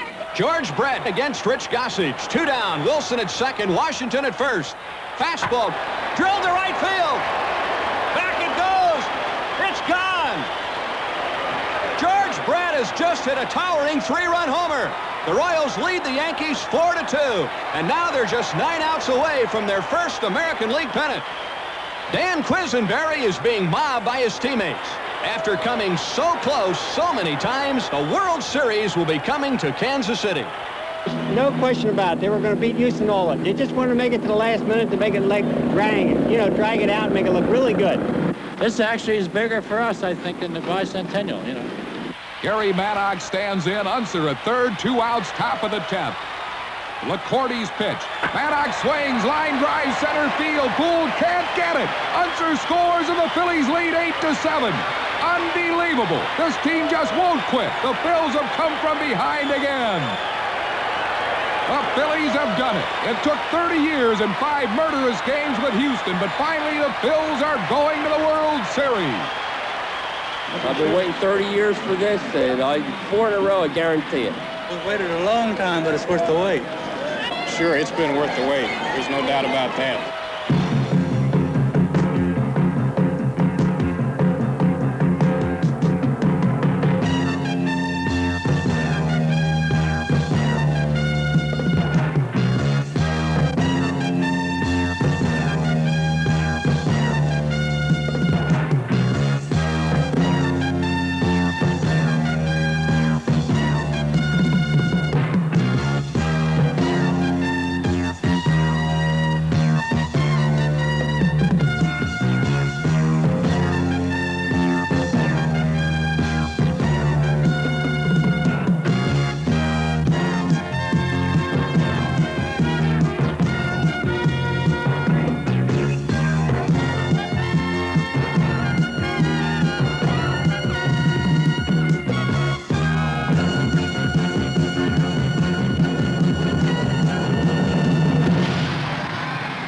For the first time in 60 years, 2 teams who have never won a World Series square off in baseball's October showcase. Another first. Never before have both World Series teams been led by rookie managers. But Kansas City's Jim Fry and Philadelphia's Dallas Green are given much of the credit for turning around their team's fortunes and bringing about this historic meeting. In the city of brotherly love and baseball near misses, it's time to let go and celebrate. For 1950 seems an eternity ago. Eddie Sawyer, the manager of that last Phillies pennant winner, is Game 1's first ball hurler. Despite their grueling championship series with Houston, it's a relaxed and confident Phillies team. On the mound is Bob Walk, the first rookie pitcher to start Game 1 in 28 years, and batsmen like Amos Otis are just itching to get a crack at the kid. With a man on first in the second inning, Walk gets a rude World Series introduction.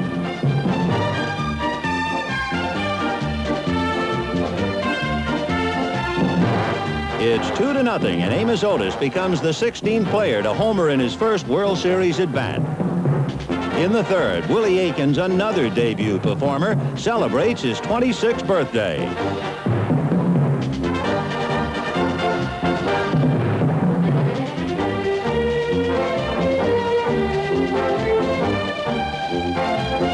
Just ask Willie Aikens if it doesn't feel good to be 26 and 4 runs in front. A couple more base runners put Clint Hurdle in the driver's seat.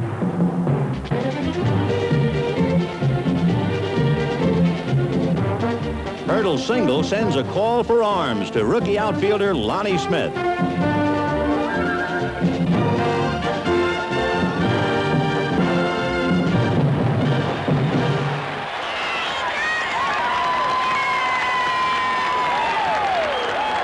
Still, with a 4-run cushion, 20-game winner Dennis Leonard ought to be breathing easily. But there's no such thing against these feisty come-from-behind Phillies. In the third inning, Larry Boa strikes a blow for the bottom-of-the-order brigade.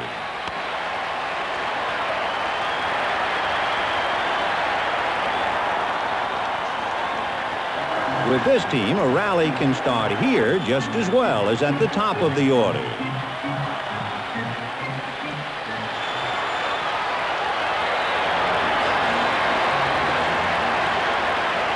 The scrappy shortstop knows that someone has to stoke the coals. It's the third time in World Series history the designated hitter rule is in effect, so batting ninth is catcher Bob Boone.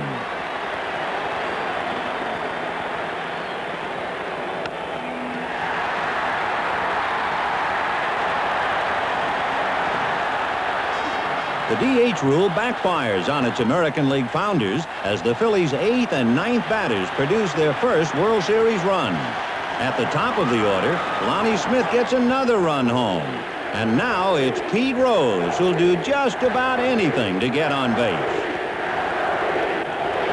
That includes getting hit by a pitch.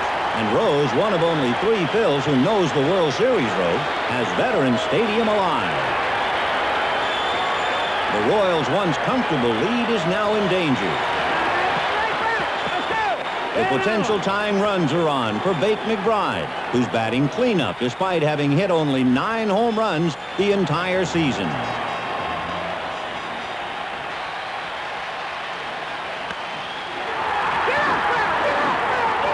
High, deep, and gone.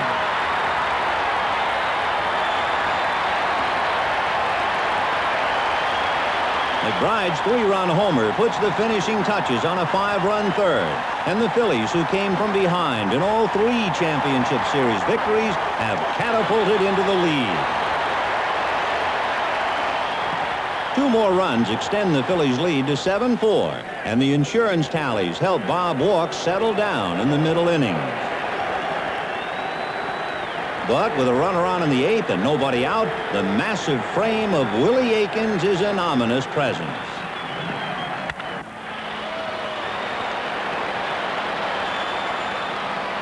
Aikens' second moonshot makes him only the 3rd player ever to hit 2 homers in his first World Series game. The Royals now trail by only 1, and Bob Walk, who'd later call himself Boom Boom, is replaced by the cool, calm, and collected countenance of the Phillies' placid reliever, Tug McGraw. With 2 out in the 9th, it's Willie Wilson against Old Stoneface, who never seems to get excited. The 7-6 win gives the Phillies an indescribable feeling, one they've been waiting for since 1915. It's time to play for a knockout. Having scaled one hurdle against the favored Royals, the Phillies are now looking for 4 in a row. Who better to continue the quest than Steve Carlton, the Phillies' ace left-hander, who faces Larry Gura, the Royals' top southpaw. A far cry from the tumultuous Game 1, the second outing belongs to the pitchers, at least until the top of the 7th. With the Phillies leading by 1, Carlton's sliders start slipping. 3 walks load the bases with blue shirts, and the series' hottest hitter, Amos Otis, waits impatiently.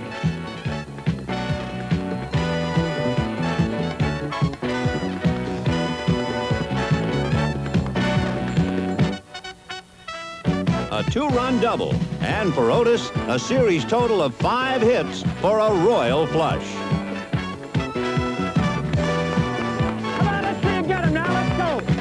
A sacrifice fly extends the Royals' lead, and again the Phillies must stage a late-inning rally.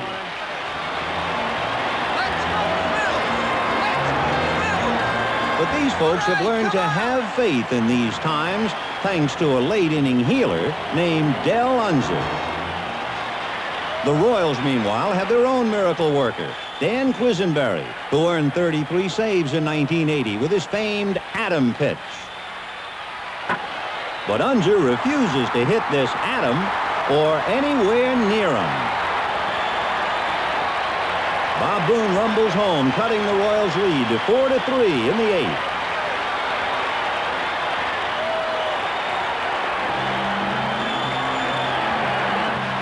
A ground out advances Unser to third, and the infield is drawn in for Shake and Bake McBride.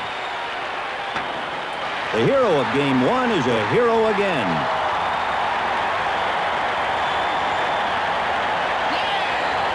The game is tied 4-4, but the Phillies aren't done yet with their big gun Mike Schmidt at bat.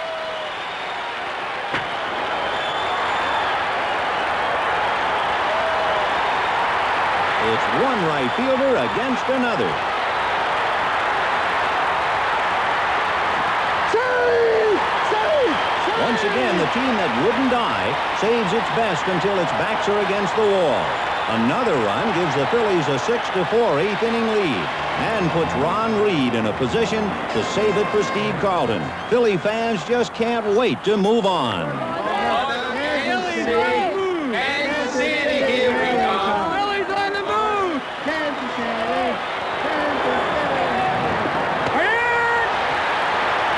For the first time ever, a Phillies team has 2 wins in a World Series. It's now on to Kansas City, and Philadelphia fans don't care if they ever come back.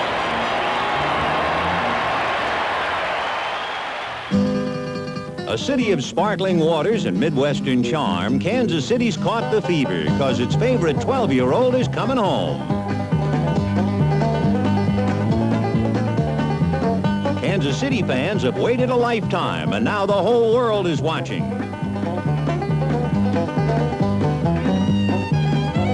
The Royals are down 2-0, but 7 teams have come back after losing the first 2, so no one's about to roll over just yet.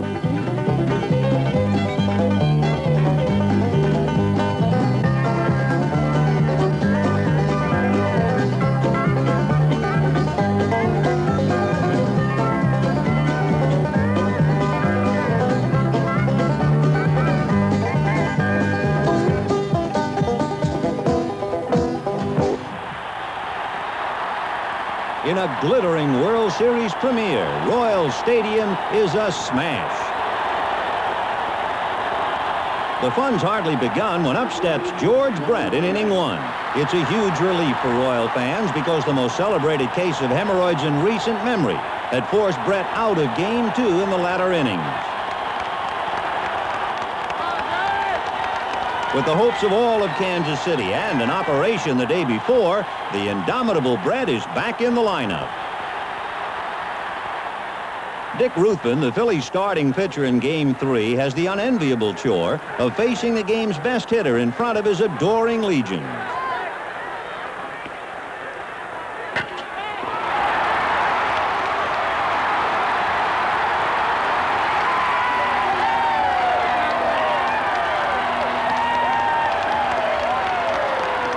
It's 1-0 Kansas City, and what could be more appropriate? The first World Series hit at Royal Stadium is a home run by the one and only George Brett, who has, in his own words, put my troubles behind me. The Phillies, however, are not behind for long, and the game stays knotted into the fourth inning when Willie Aikens bats with one out and nobody on.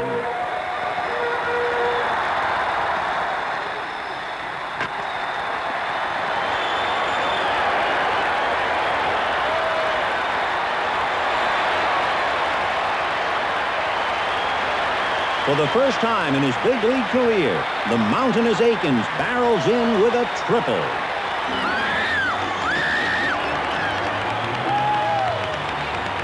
Next up for the Royals is their Big Mac, Hal McRae.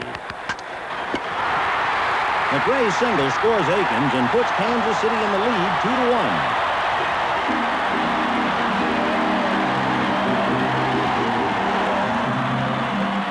The Royals' one-run lead is entrusted to towering right-hander Rich Gale, facing Mike Schmidt in the fifth.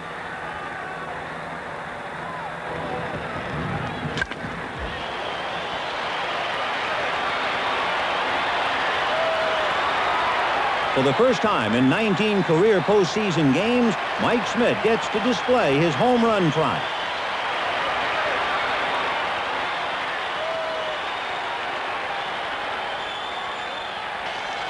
The game is tied again 2-2, but Royal fans initial a cheer in the seventh. In KC, AO stands for Amos Otis, and the red-hot Royal center fielder gets ready to send this ball a WOL.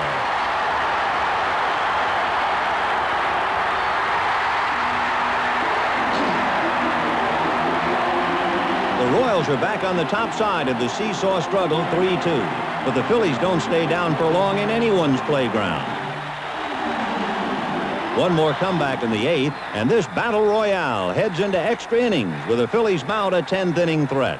An encore is being asked of Mike Schmidt, while the Royals look for a command performance from Dan Quisenberry.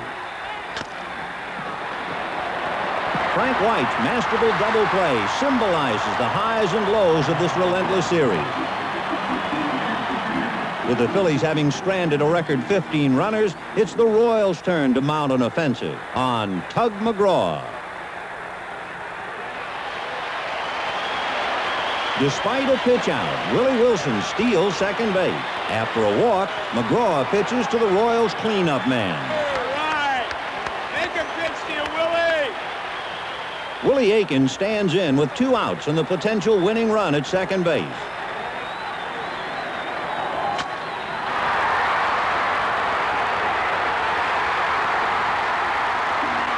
Wilson's victory dance brings the 12-year history of Royals baseball to an exultant climax at home plate.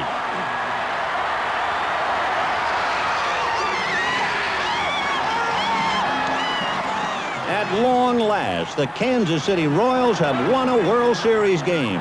And no matter what happens next, they'll savor this one forever, for the first one's always the sweetest. Game 4 of the 1980 World Series, and a glorious autumn afternoon. In Missouri, this day has been proclaimed Kansas City Royals Day. Philadelphia still leads 2-1, but this team of Royals is fired up. And in the first inning, the pride of the Show Me State shows them.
Royals get 6 hits and score 4 runs in the first inning, and the Phillies can never quite pick up the pieces.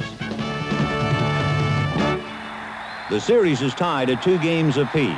Dennis Leonard is the winner with a save from Quisenberry and 2 homers from Aikens. But the most memorable moment of Game 4 came in the 4th. George Brett facing Dickie Knowles.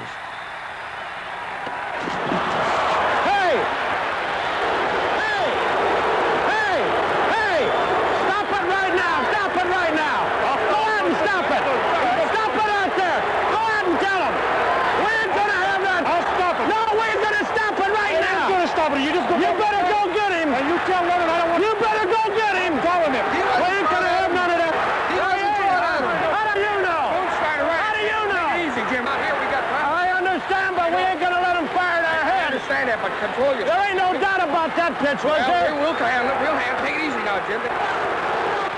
As Fry departs, home plate umpire Don Denkinger lays down the law. I'm just going to stop it right now. We're not going to have anybody throw at anybody, okay?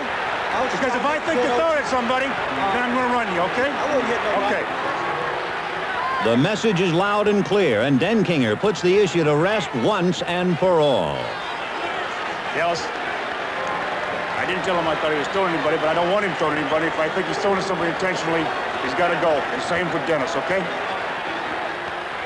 With no more conflict in Game 4, both the Phillies and Royals turn their attention to the critical 5th game. In this, baseball's first all-artificial turf World Series, even the groundskeeper's efforts are intensified.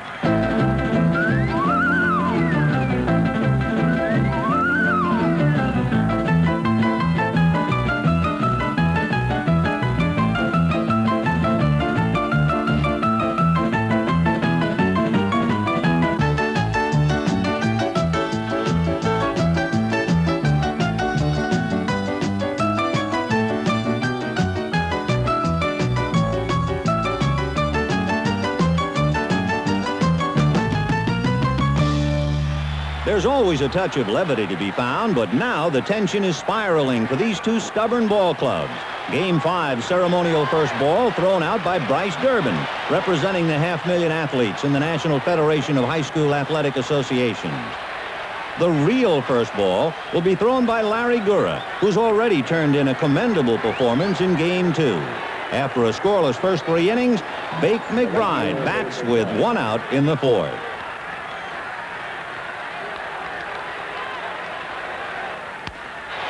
McBride's slow roller should be routine, but Willie Aikens can't find the bag, and McBride is on. Aikens' seemingly trivial error could become the game's first pivotal play, for you hate to put a base runner on with the Major League's home run king, Mike Schmidt, up next.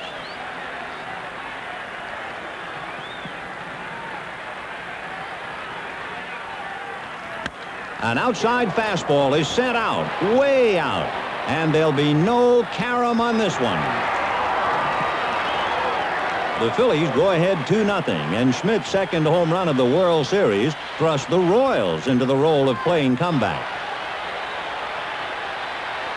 Kansas City gets a run in the 5th, but the Phillies' second rookie starter of the series, 22-year-old Marty Bystrom, is displaying poise beyond his years.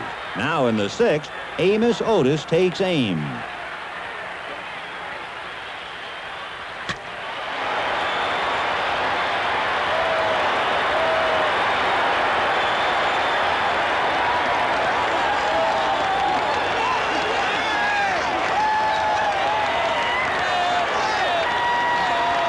The game is tied at 2-2 as Otis, with 11 hits and 7 RBIs, continues to look the part of series MVP.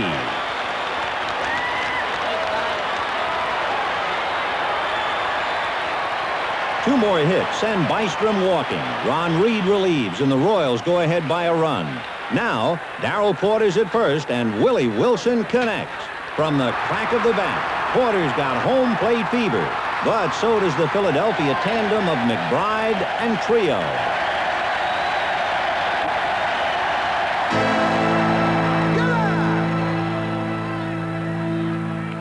The Royals lose a chance for a possible big inning. Now in the 9th, it's up to tireless Dan Quisenberry to protect a precarious 1-run lead. The ninth inning is a lonely chamber of boundless tension and icy resolve. The whole series riding on every pitch. Come on, Mike! Hey, come on, kid! Mike Schmidt leads off.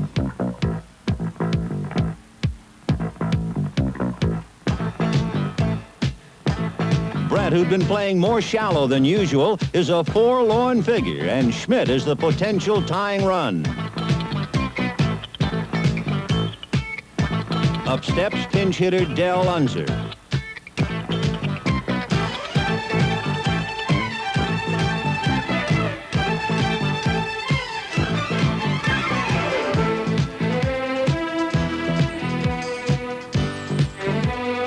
The comforts of home. One man's celebration is another fan's nightmare. And now with the score tied, something's got to give. The uncanny Unser has been sacrificed to third, and now with 2 outs, the batter is Manny Trio.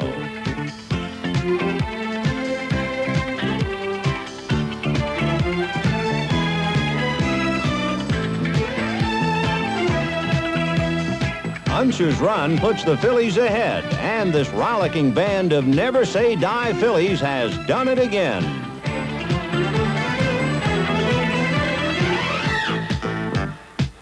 After Hal McRae's long fly ball to left falls just foul, Tug McGraw has to catch his breath. The Royals then load the bases. With 2 outs in the bottom of the ninth, Jose Cardenal's at bat.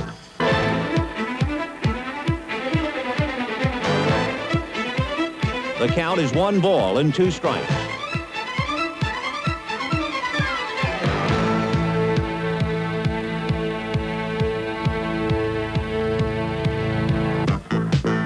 It's a triumphant Tug McGraw, and the Phillies have scratched and clawed and hung on for dear life to take a precious 3-2 lead back to Philadelphia. Game 6 brings out almost 66,000 fans, the largest World Series crowd in 16 years. A record-breaking television audience is also watching.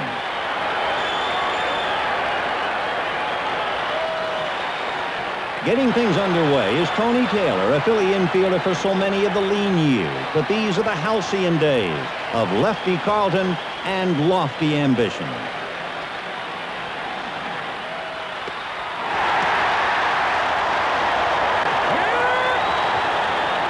For 7 innings, Carlton sends the Royals down with hardly a whimper, but his opponent, Rich Gale, is hard-pressed to keep pace. With no score in the third, Gale walks Bob Boone and faces speedster Lonnie Smith.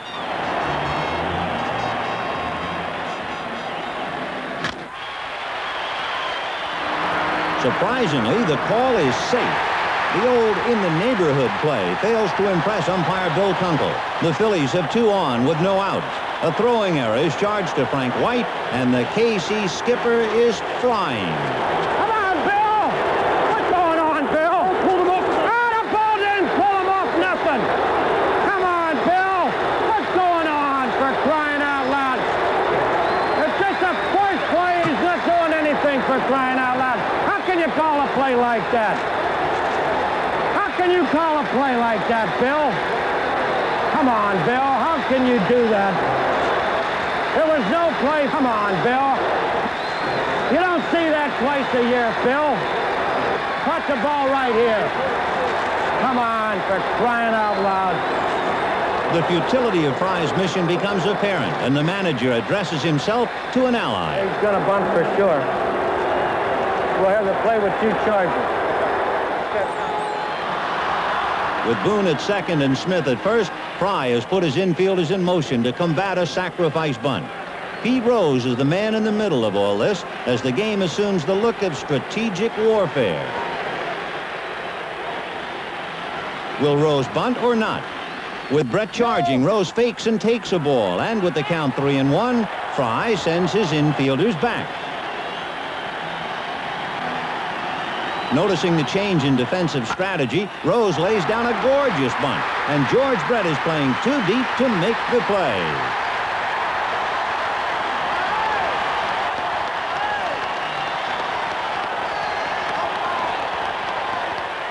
Without a ball hit out of the infield, the Phillies have loaded the bases with nobody out. score it a hit for Rose and give the round to Philadelphia. Mike Schmidt, the batter.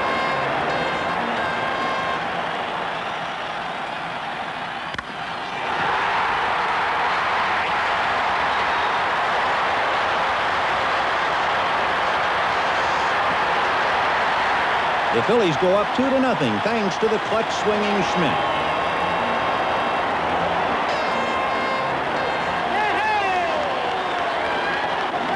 The lead then swells to 4 and holds until the 8th inning when Tug McGraw relieves a tired Steve Carlton. The Royals break through for a run, and with the bases loaded, it's designated hitter Hal McRae versus designated stopper Tug McGraw.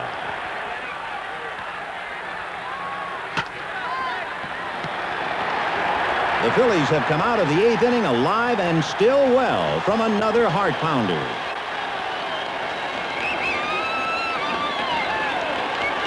Still, this slap-happy fellow has a truly astonishing flair for drama, and the 9th inning will provide even more. Down by 3 runs, the Royals load the bases with only 1 out, and the potential lead runs at home. For 2 rookie managers, it's the moment of truth. Tug McGraw fires to Frank White, who pops it up. A miraculous grab by Pete Rose might just stand as the most lasting image of this stirring series. After all that it took to get here, the new Phillies can't afford to let it slip away now.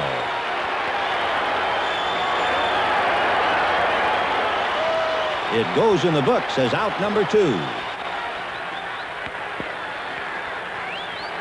The Phillies need just 1 more strike to wrap it up, and Willie Wilson stands in the way.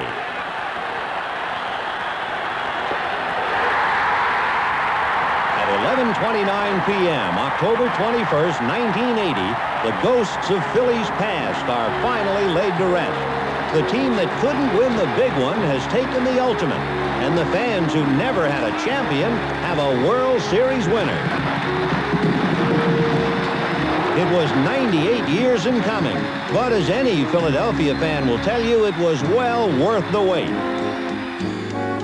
The 6-game Philly triumph brings tears to the eyes of general manager Paul Owen and Philly fans everywhere.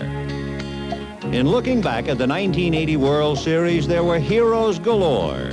The Phillies' Bake McBride set the tone of the series, spearheading the first-game comeback with his resounding 3-run homer. Amos Otis had a series-high .478 batting average and a bevy of clutch hits for the Royals. Hal McRae, one of only 2 Royals with previous World Series experience, gave KC a dependable DH. While Willie Aikens conducted a vicious assault on Philadelphia's pitching and became the first player ever to hit 2 home runs in 2 games of the same series. Perhaps the most unsung hero of the series was Philly Ironman Bob Boone, who courageously shrugged off a foot injury to bat .412 and catch every inning.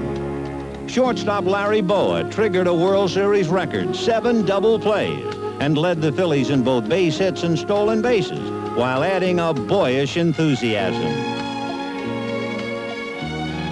But the most exuberant Philly was reliever Tug McGraw, who won 1 game, saved 2 others, and kept everyone's heart thumping. The Royals' George Brett displayed his incomparable batting stroke to the whole world. Steve Carlton, the man they call Lefty, struck out 17 in 15 innings and accounted for 2 of the Phillies' 4 wins. And finally, Mike Schmidt, who silenced his critics by winning the World Series MVP trophy, then saying graciously, "I'd like to chop it up into at least 25 pieces and give some to all the other guys." One and all, the 1980 Philadelphia Phillies are baseball's world champions.